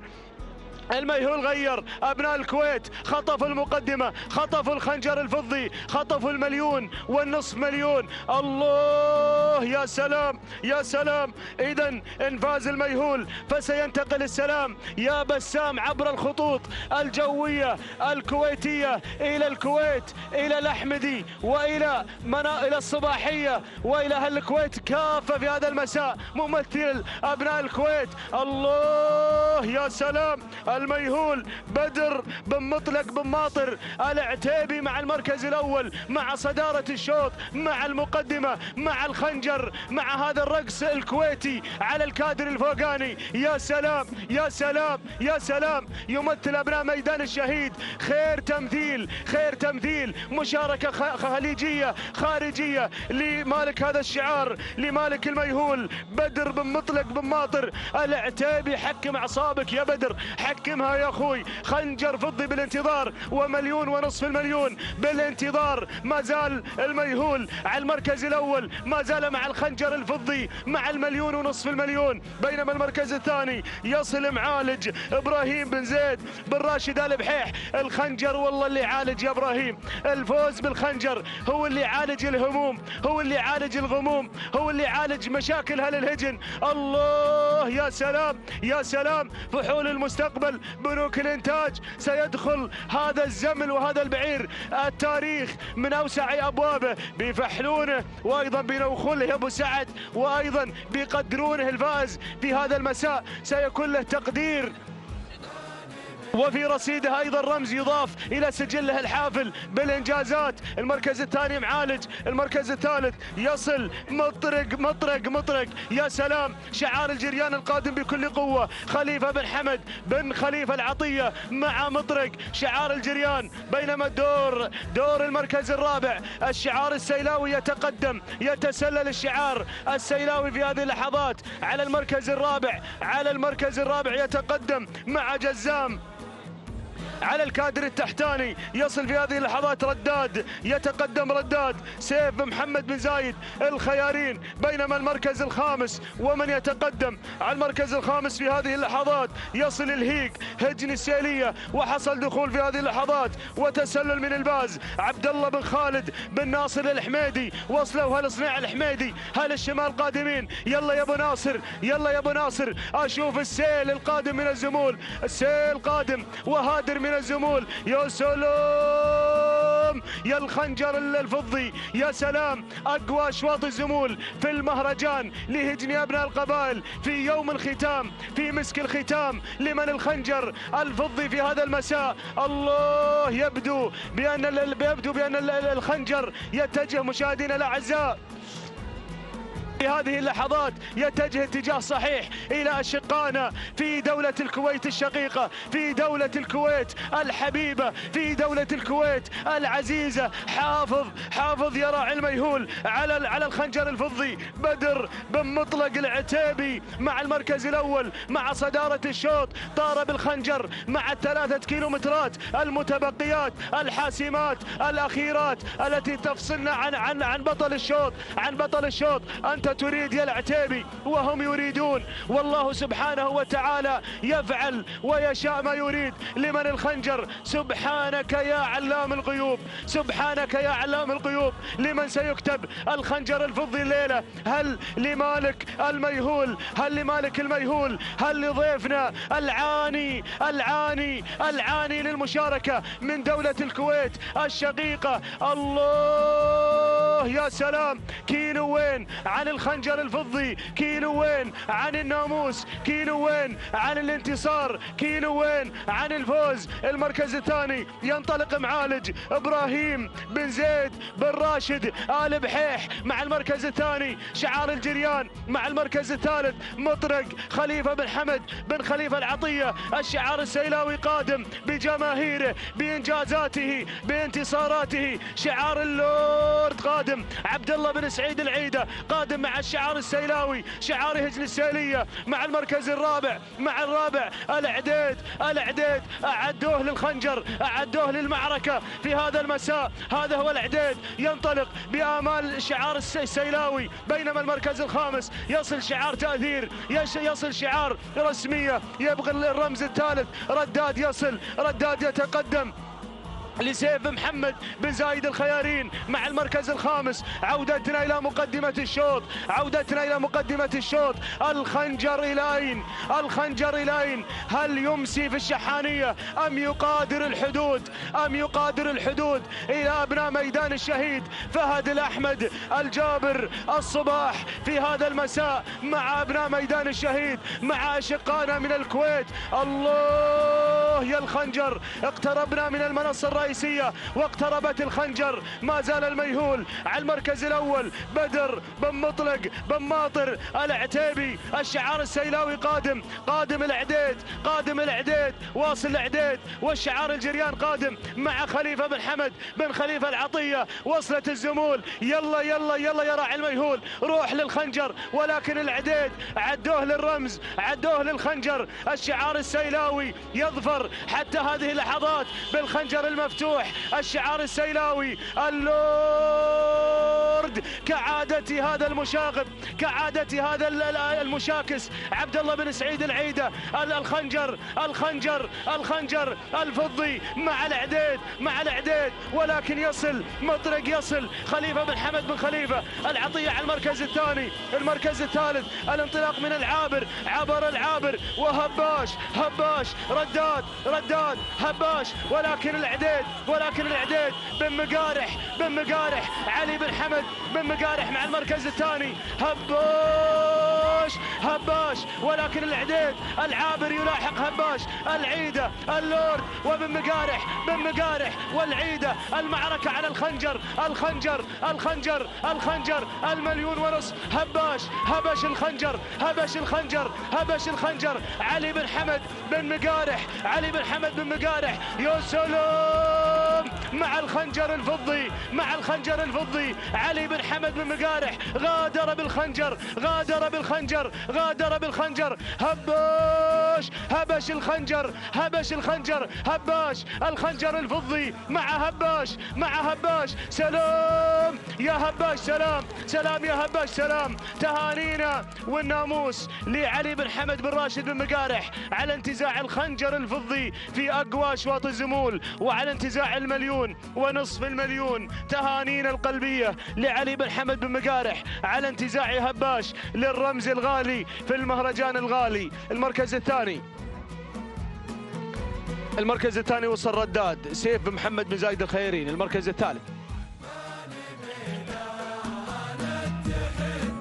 المركز الثالث وصل فيه العابر لهجن السيلية. المركز الرابع مطرق لخليفة بن حمد بن خليفة العطية. المركز الخامس العديد لهجن السيلية.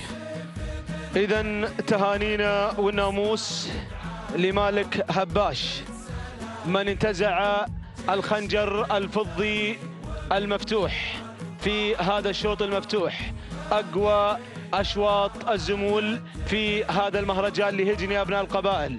الخنجر الفضي في الشوط المفتوح مع هباش من هبش الخنجر الفضي وانتزع الخنجر الفضي وانتزع 1.5 مليون ريال كهدية لعلي بن حمد بن مقارح. هذه لحظة تسلل هباش ولحظة انطلاقه إلى الخنجر الفضي في الشوط المفتوح. قطع المسافة وانتزع الخنجر بتوقيت 12 دقيقة 29 ثانية 14 جزء من الثانية. تهانينا والناموس لعلي بن حمد بن علي بن مقارح. سلام يا هباش، سلام.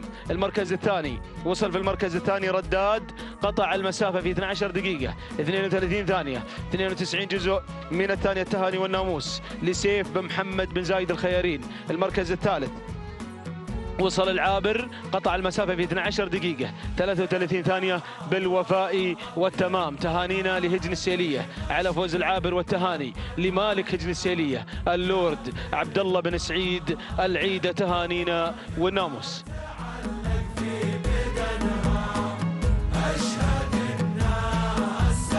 إذن تتواصل مشاهدينا الأعزاء أشواط الرموز الذهبية والفضية في هذه الليلة الختامية، في هذه الليلة الجميلة.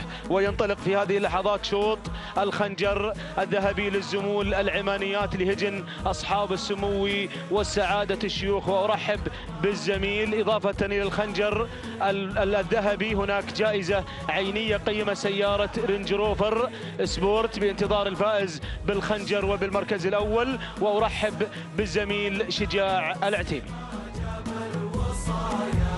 بسم الله الرحمن الرحيم، وعلى بركة الله دائما وابدا نستعين.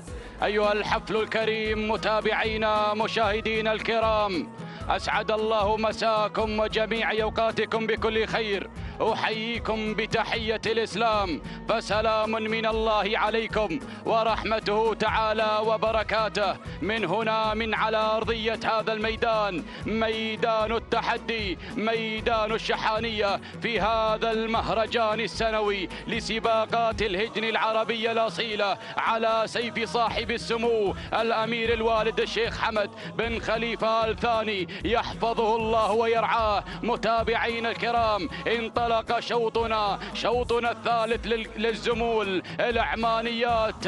هنا شوط الخنجر الذهبي زائدا رينج روفر للفايز بالمركز الأول. انطلقت شعارات هجن أصحاب السمو والسعادة الشيوخ في هذا الخنجر الغالي. هنا هزام ومعارك، مصيحان وقالت، طماع وكفو، زاهي وشغموم. متابعينا الاعزاء، اتقدم مع المركز الاول. هنا معارك مع المركز الاول، معارك مع المركز الاول. يتقدم هنا معارك صاحب الخنجر في مهرجان المؤسس، يتقدم هنا بشعار هجن الشحانية محمد بن خالد بن عبد الله العطية من يقدم لنا معارك مع المركز الاول. ثاني الاسماء، ثاني التحديات، وصل زاهي. يتقدم هنا زاهي بشعار هجن الشحانية جابر بن سالم بن جابر بن فاران المري الشبل. يقدم لنا زاهي مع المركز الثاني. المركز الثالث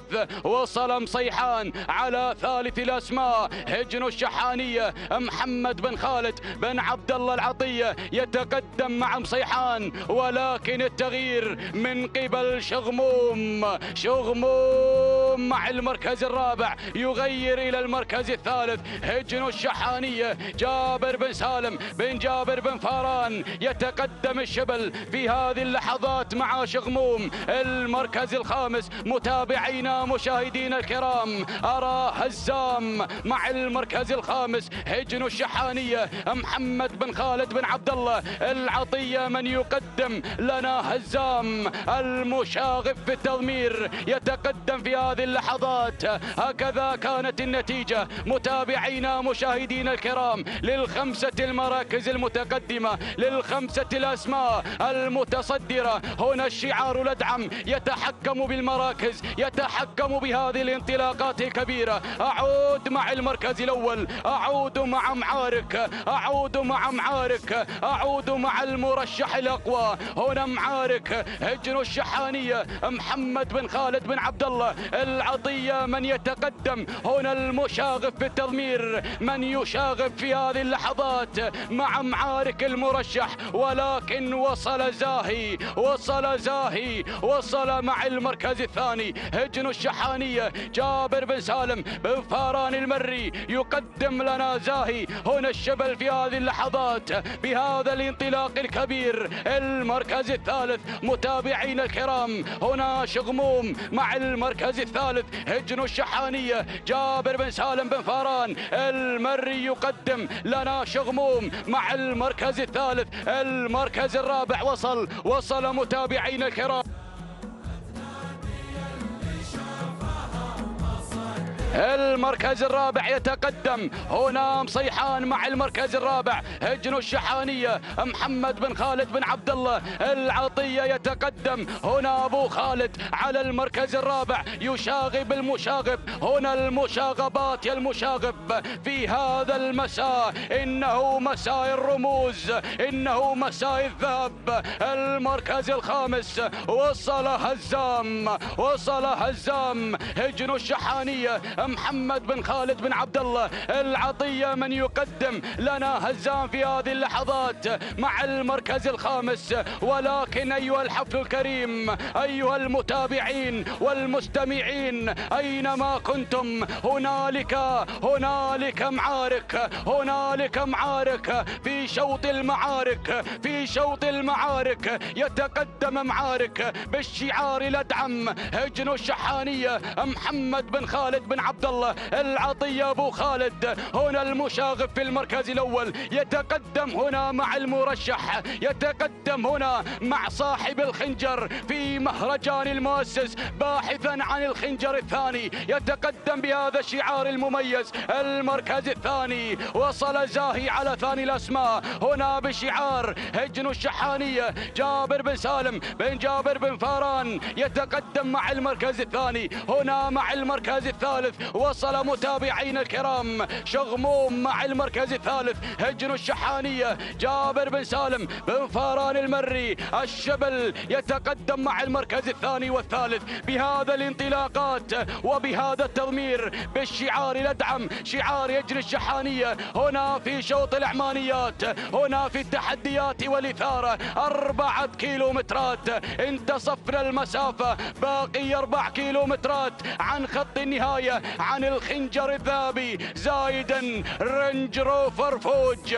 المركز الخامس وصل في هذه اللحظات مصيحان مع المركز الرابع هنا بشعار هجن الشحانية محمد بن خالد بن عبد الله العطية يتقدم مع المركز الرابع، يتقدم مع مصيحان. المركز الخامس وصل هزام على خامس الأسماء ينطلق هنا باندفاعات المركز الخامس بالشعار الأدعم شعار هجن الشحانية محمد بن خالد بن عبد الله العطية من يضمر لنا هزام، من يقدم لنا هزام في هذه الانطلاقات وبهذه الاندفاعات الكبيرة. أعود مع المركز الأول، أعود هنالك مع معارك.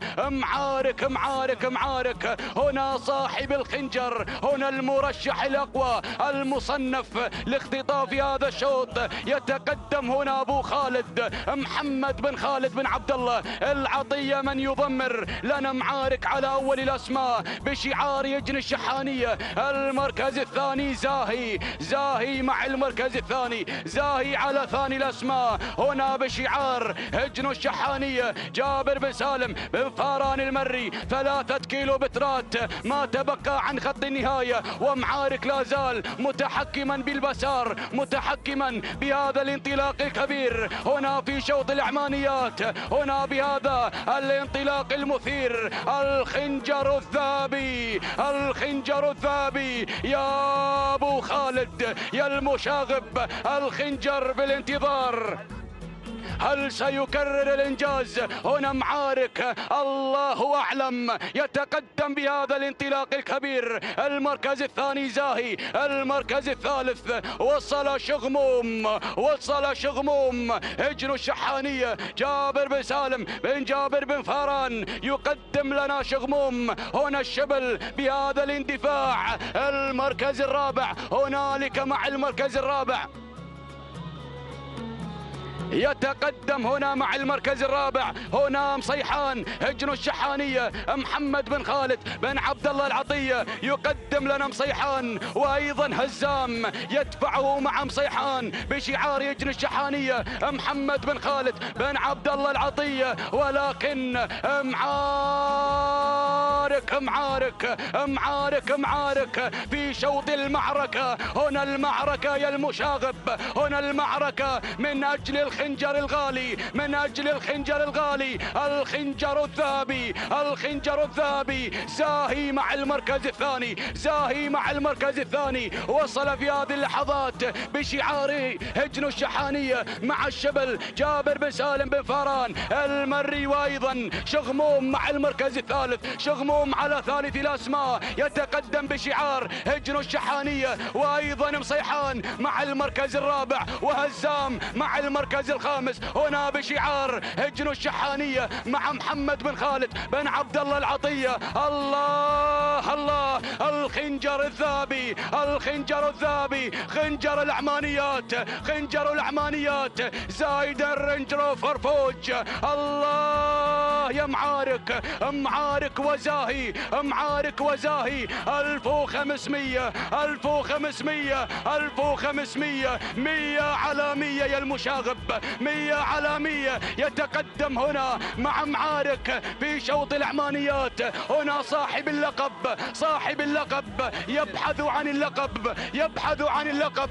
يتقدم مع المركز الأول معارك هجن الشحانية محمد بن خالد بن عبد الله العطية، ولكن شغموم شغموم شغموم شغموم هجن الشحانية جابر بن سالم بن فاران المري. يتقدم هنا مع شغموم على ثاني الأسماء، يتقدم مع الكيلومتر الأخير، الكيلو الخطير، الكيلو المثير، كيلو الخنجر، كيلو الخنجر، كيلو الخنجر، كيلو الأعصاب المجنونة. يتقدم معارك، معارك عصات ضبطان، عصات مغروزة ضبطان. يتقدم المشاغب، هنا مشاغبات المشاغب، هنا مشاغبات بو خالد محمد بن خالد بن عبد الله العطية. شغموم شغموم شغموم مع المركز الثاني، وايضا هزام، هزام مع المركز الثالث. يا بابا بابا بابا بابا بابا بابا بابا. الله يا معارك، الله يا معارك، معارك هجن الشحانية، هجن الشحانية. يتقدم، يتقدم المشاغب. هذه مشاغبات المشاغب، هذه مشاغبات المشاغب. ما شاء الله تبارك الرحمن. اول وثاني، اول وثاني يا المشاغب.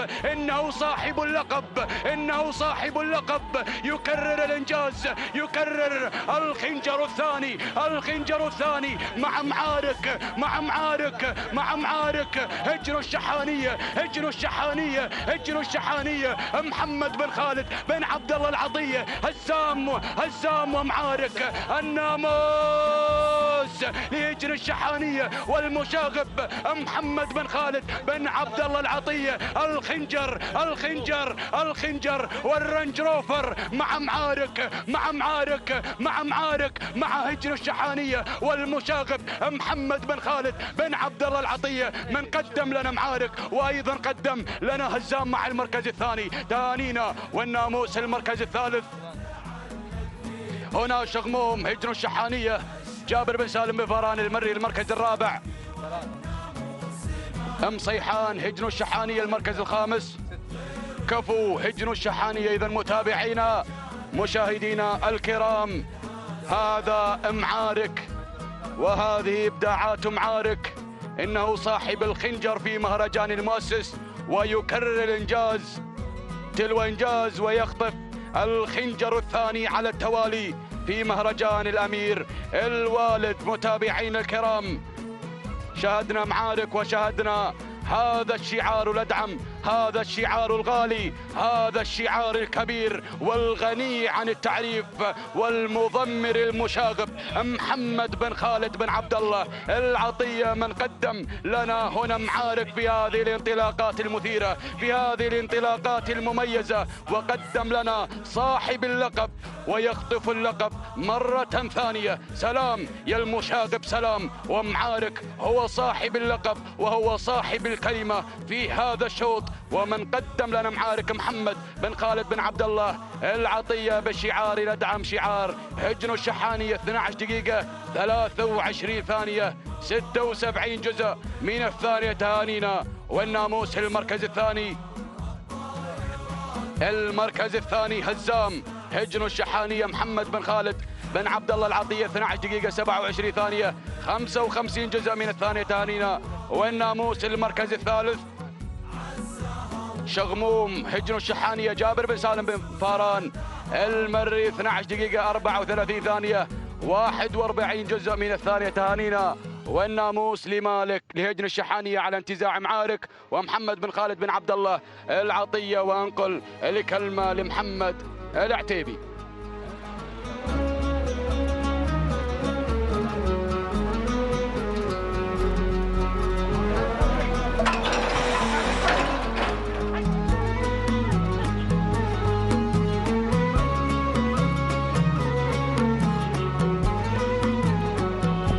بسم الله الرحمن الرحيم.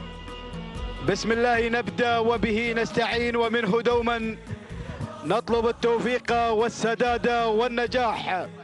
مشاهدينا الكرام متابعينا في كل مكان، أسعد الله مساءكم بكل خير وبركة.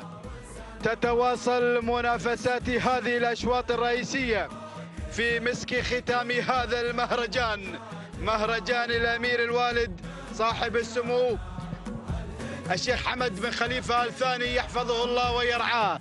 ينطلق رابع أشواط هذا المساء خنجر الزمول العمانيات بشعارات أبناء القبائل الحاضرة هنا على أرضية ميدان الشحانية. خنجر زايد رينج روفر في الانتظار للفائز بالمركز الأول. نتابع هذه الأسماء، نتابع هذا الحضور المميز والانطلاق الرائع في منافسات الكبار.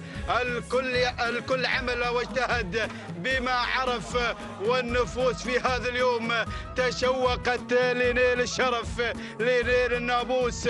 الله الله الله. أبدأ مع البداية، أتابع الصدارة، أتابع شاهين هنا بشعار السندباد القطري. يبدأ هذه الرحلة هنا الفضية، رحلة الخنجر الفضي. الله يا شاهين بشعار سعود بن صالح بن حمد القمرة هنا على بداية الانطلاق. بينما أتابع ساطع قادم مع ثاني المراكز غانم بجاسم بن ربيعة بن عيسى الكواري المتواجد مع ثاني المراكز. ووصول في هذه اللحظات يصل الزام مع ثالث المراكز سعيد بن فهد بن صقر بن راشد المريخي متواجد مع ثالث المراكز. بينما أتابع من الجانب الآخر هناك وصول من حشيم القادم مع هذه اللحظات راشد بن حمد بن جار الله المري. ولكن أتابع الأسماء القادمة، خامس الأسماء مشاهدينا الكرام وصل النجادي محمد بن حمد بن سالم بالزيوح قادم بالزيوح نحو الخنجر، نحو الانتصار. صايد الرموز شعار متواجد من الجانب الآخر هناك في هذا التحدي والانطلاق. أتابع القادم، أتابع خان منصور بن محمد بن منصور آل سيف الخيارين. هذه الأسماء مشاهدين الكرام الباحثة عن الخنجر، خنجر العمانيات في يوم الختام، في يوم الذهب، في يوم الفضة. الله الله الله يا الصدارة. أتابع ساطعا هناك على الصدارة على مقدمة الشوط بشعار غانم بن جاسم بن ربيعة بن عيسى الكواري. الله يا غانم، الله يا غانم في هذا التحدي ساطعا بشعارك هنا على الصدارة. بينما أتابع شاهين متواجد مع ثاني المراكز سعود بن صالح بن حمد القمرة. الله يا السندباد يتقدم هنا مع ثاني المراكز. وصل للزام سعيد بن فهد بن صقر بن راشد المريخي. أهالي روضة راشد يريدون هذا الناموس، ولكن الشعارات حاضرة، الأسماء قوية. الله يا خنجر العمانيات. أتابع من الجانب الآخر، أتابع الوصول، أتابع التحدي هنا النجادي بالزيوح قادم بالزيوح بشعاره المميز.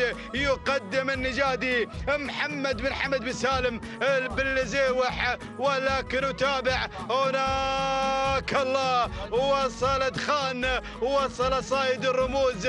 يقدم خان مشاهدينا الكرام منصور بن محمد بن منصور آل سيف الخيارين القادم في هذه اللحظات. الله يا الأسماء. وصل هملول، وصل بن قريع يتقدم في هذه اللحظات هناك مع هملول علي بن حمد بن بخيت بن قريع. والقادم يصل حشيم راشد بن حمد بن جار الله المري. ولكن أتابع مياس منصور بن خليل بن ناصر الشهواني قادم في هذه اللحظات. الله يا الأسماء، الله التحديات الانطلاق، ولكن الكواري هنا مع الصدارة. الله يا غانم، غانم مع ساطع، ساطع على مقدمة الشوط، غانم بجاسم بن ربيعة بن عيسى الكواري هنا مع الصدارة، ولكن بالزيوح مع النجادي محمد بن حمد بن سالم. بالزيوح يغير على الصدارة، وصلت خان منصور بن محمد بن منصور آل سيف الخيارين القادم في هذه اللحظات. ثلاثية على الصدارة، انطلاق ممتاز. الله يا خنجر الزمول العمانيات.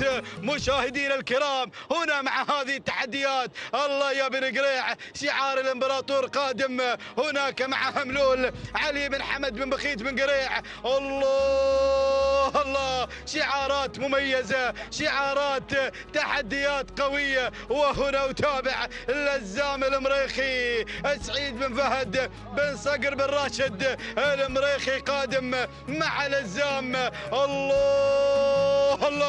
الله يا الأسماء، ولكن بن قريع يغير على الصدارة، ينطلق مع هملول علي بن حمد بن بخيت بن قريع مع الصدارة نحو الخنجر. عينه على الخنجر، عينه على أيضا الناموس، خنجر العمانيات رنج روفر في الانتظار. الله ركز مع الصدارة يا بن قريع، ركز، ولكن تابع ساطع قادم مع ثاني المراكز غانم بجاسم بن ربيعة بن عيسى الكواري يتقدم في هذه اللحظات. صايد الرموز قادم مع خان منصور بن محمد بن منصور آل سيف الخيارين يتقدم مع هذه اللحظات. وهنا أتابع وصل الشهواني مياس يصل مع رابع المراكز منصور بن خليل بن ناصر الشهواني قادم مع رابع المراكز. وهناك خامسا أتابع النجادي محمد بن حمد بن سالم بالزيوح. الله يا بالزيوح، وشعار المريخي قادم مع لزام سعيد بن فهد بن صقر بن راشد المريخي. الله يا الأسماء، ولكن وصل صاحب الرمز، وصل منصف،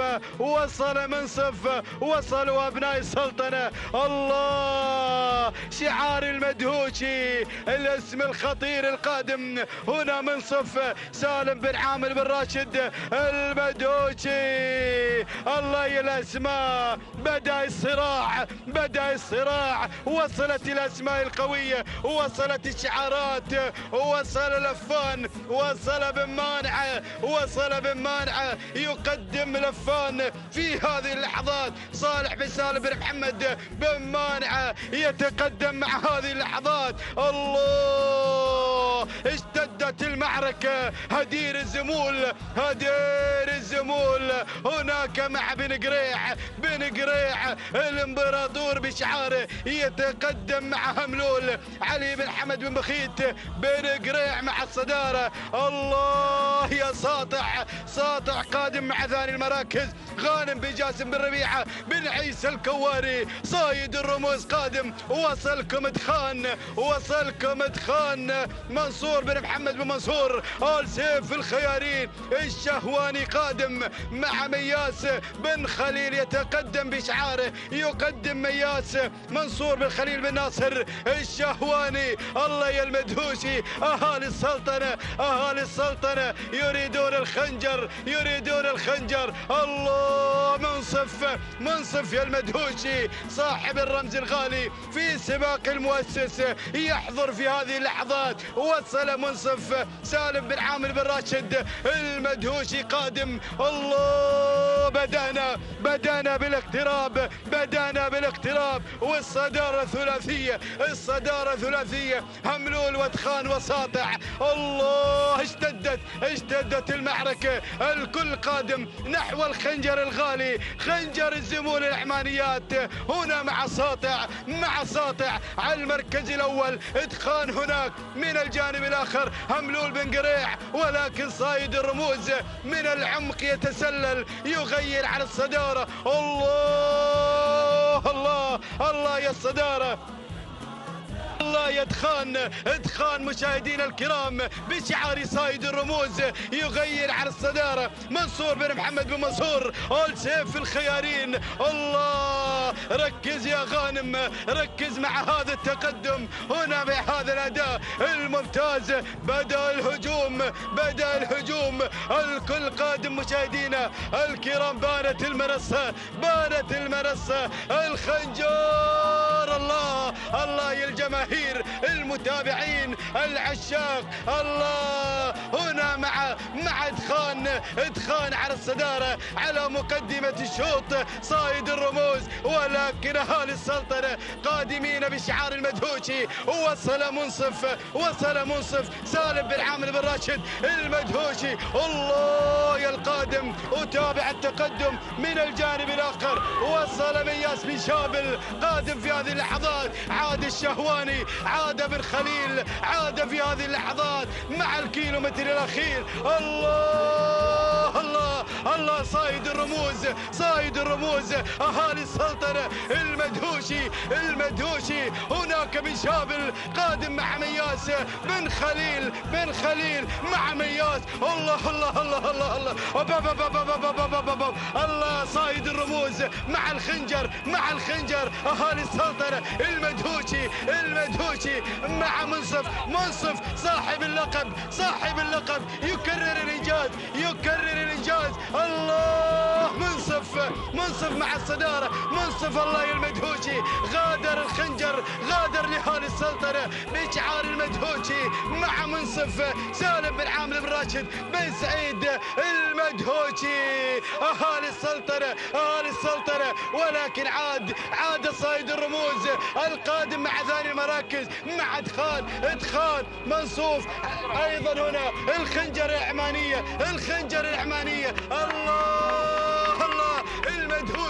المدهوشي يكرر الإنجاز مع منصف بعد رمز المؤسس يحقق هذا الإنجاز في سباق الأمير الوالد. مشكور يا المدهوشي. الخنجر العمانية. الله الخنجر العمانية، خنجرهم عمانية. تهانينا والناموس لمالك منصف سالم بن عامر بن راشد بن سعيد المدهوشي على هذا الفوز وخطف الخنجر. خنجر العمانيات ذهب إلى أهالي السلطنة بشعار المدهوشي. ثاني المراكز وصل مشاهدينا الكرام دخان منصور بن محمد بن منصور السيف الخيارين. وصل في ثالث المراكز كان الوصول من مياس منصور بن خليل بن ناصر الشهواني. ورابع المراكز وصل مشاهدينا الكرام خوفلي مسفر بن فلاح الجربوعي. وخامسا كان الوصول من مياس راشد بن ناصر بن محمد بن شابل.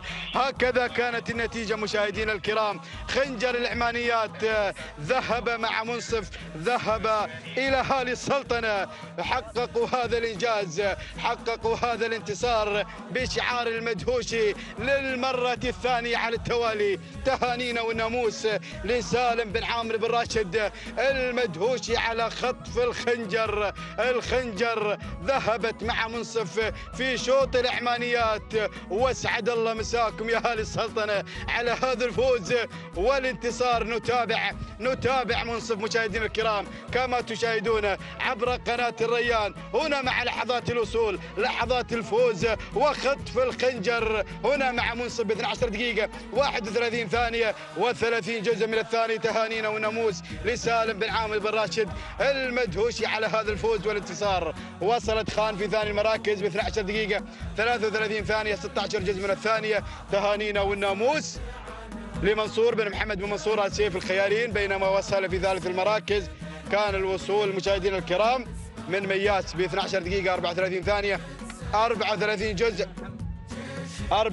جزء من الثانية الثانية لمنصور بن خليل بن ناصر الشهواني. تهانينا والناموس للجميع. واعيد الكلمة للأستاذ محمد بن بريك المري. شكرا للزميل محمد الصواط. متواصلين مشاهدينا الأعزاء وأمامكم قائمة بأسماء الفائزين في الأربعة أشواط الأولى. الشوط الأول الرئيسي الخنجر الذهبي المفتوح للزمول ذهب مع بارود لسعادة الشيخ سعود بن فهد بن عبد العزيز آل ثاني بقيادة حسين بن محمد بن سفران. الخنجر الفضي للزمول لهجني أبناء القبائل للشوط المفتوح ذهب مع مالك هباش علي بن حمد بن مقارح، بينما الشوط العمانيات والخنجر الذهبي للزمول العمانيات ذهب مع هجن الشحانية ومع معارك بقيادة المضمر محمد بن خالد العطية. العمانيات لهجن أصحاب السمو والعمانيات لهجن أبناء القبائل،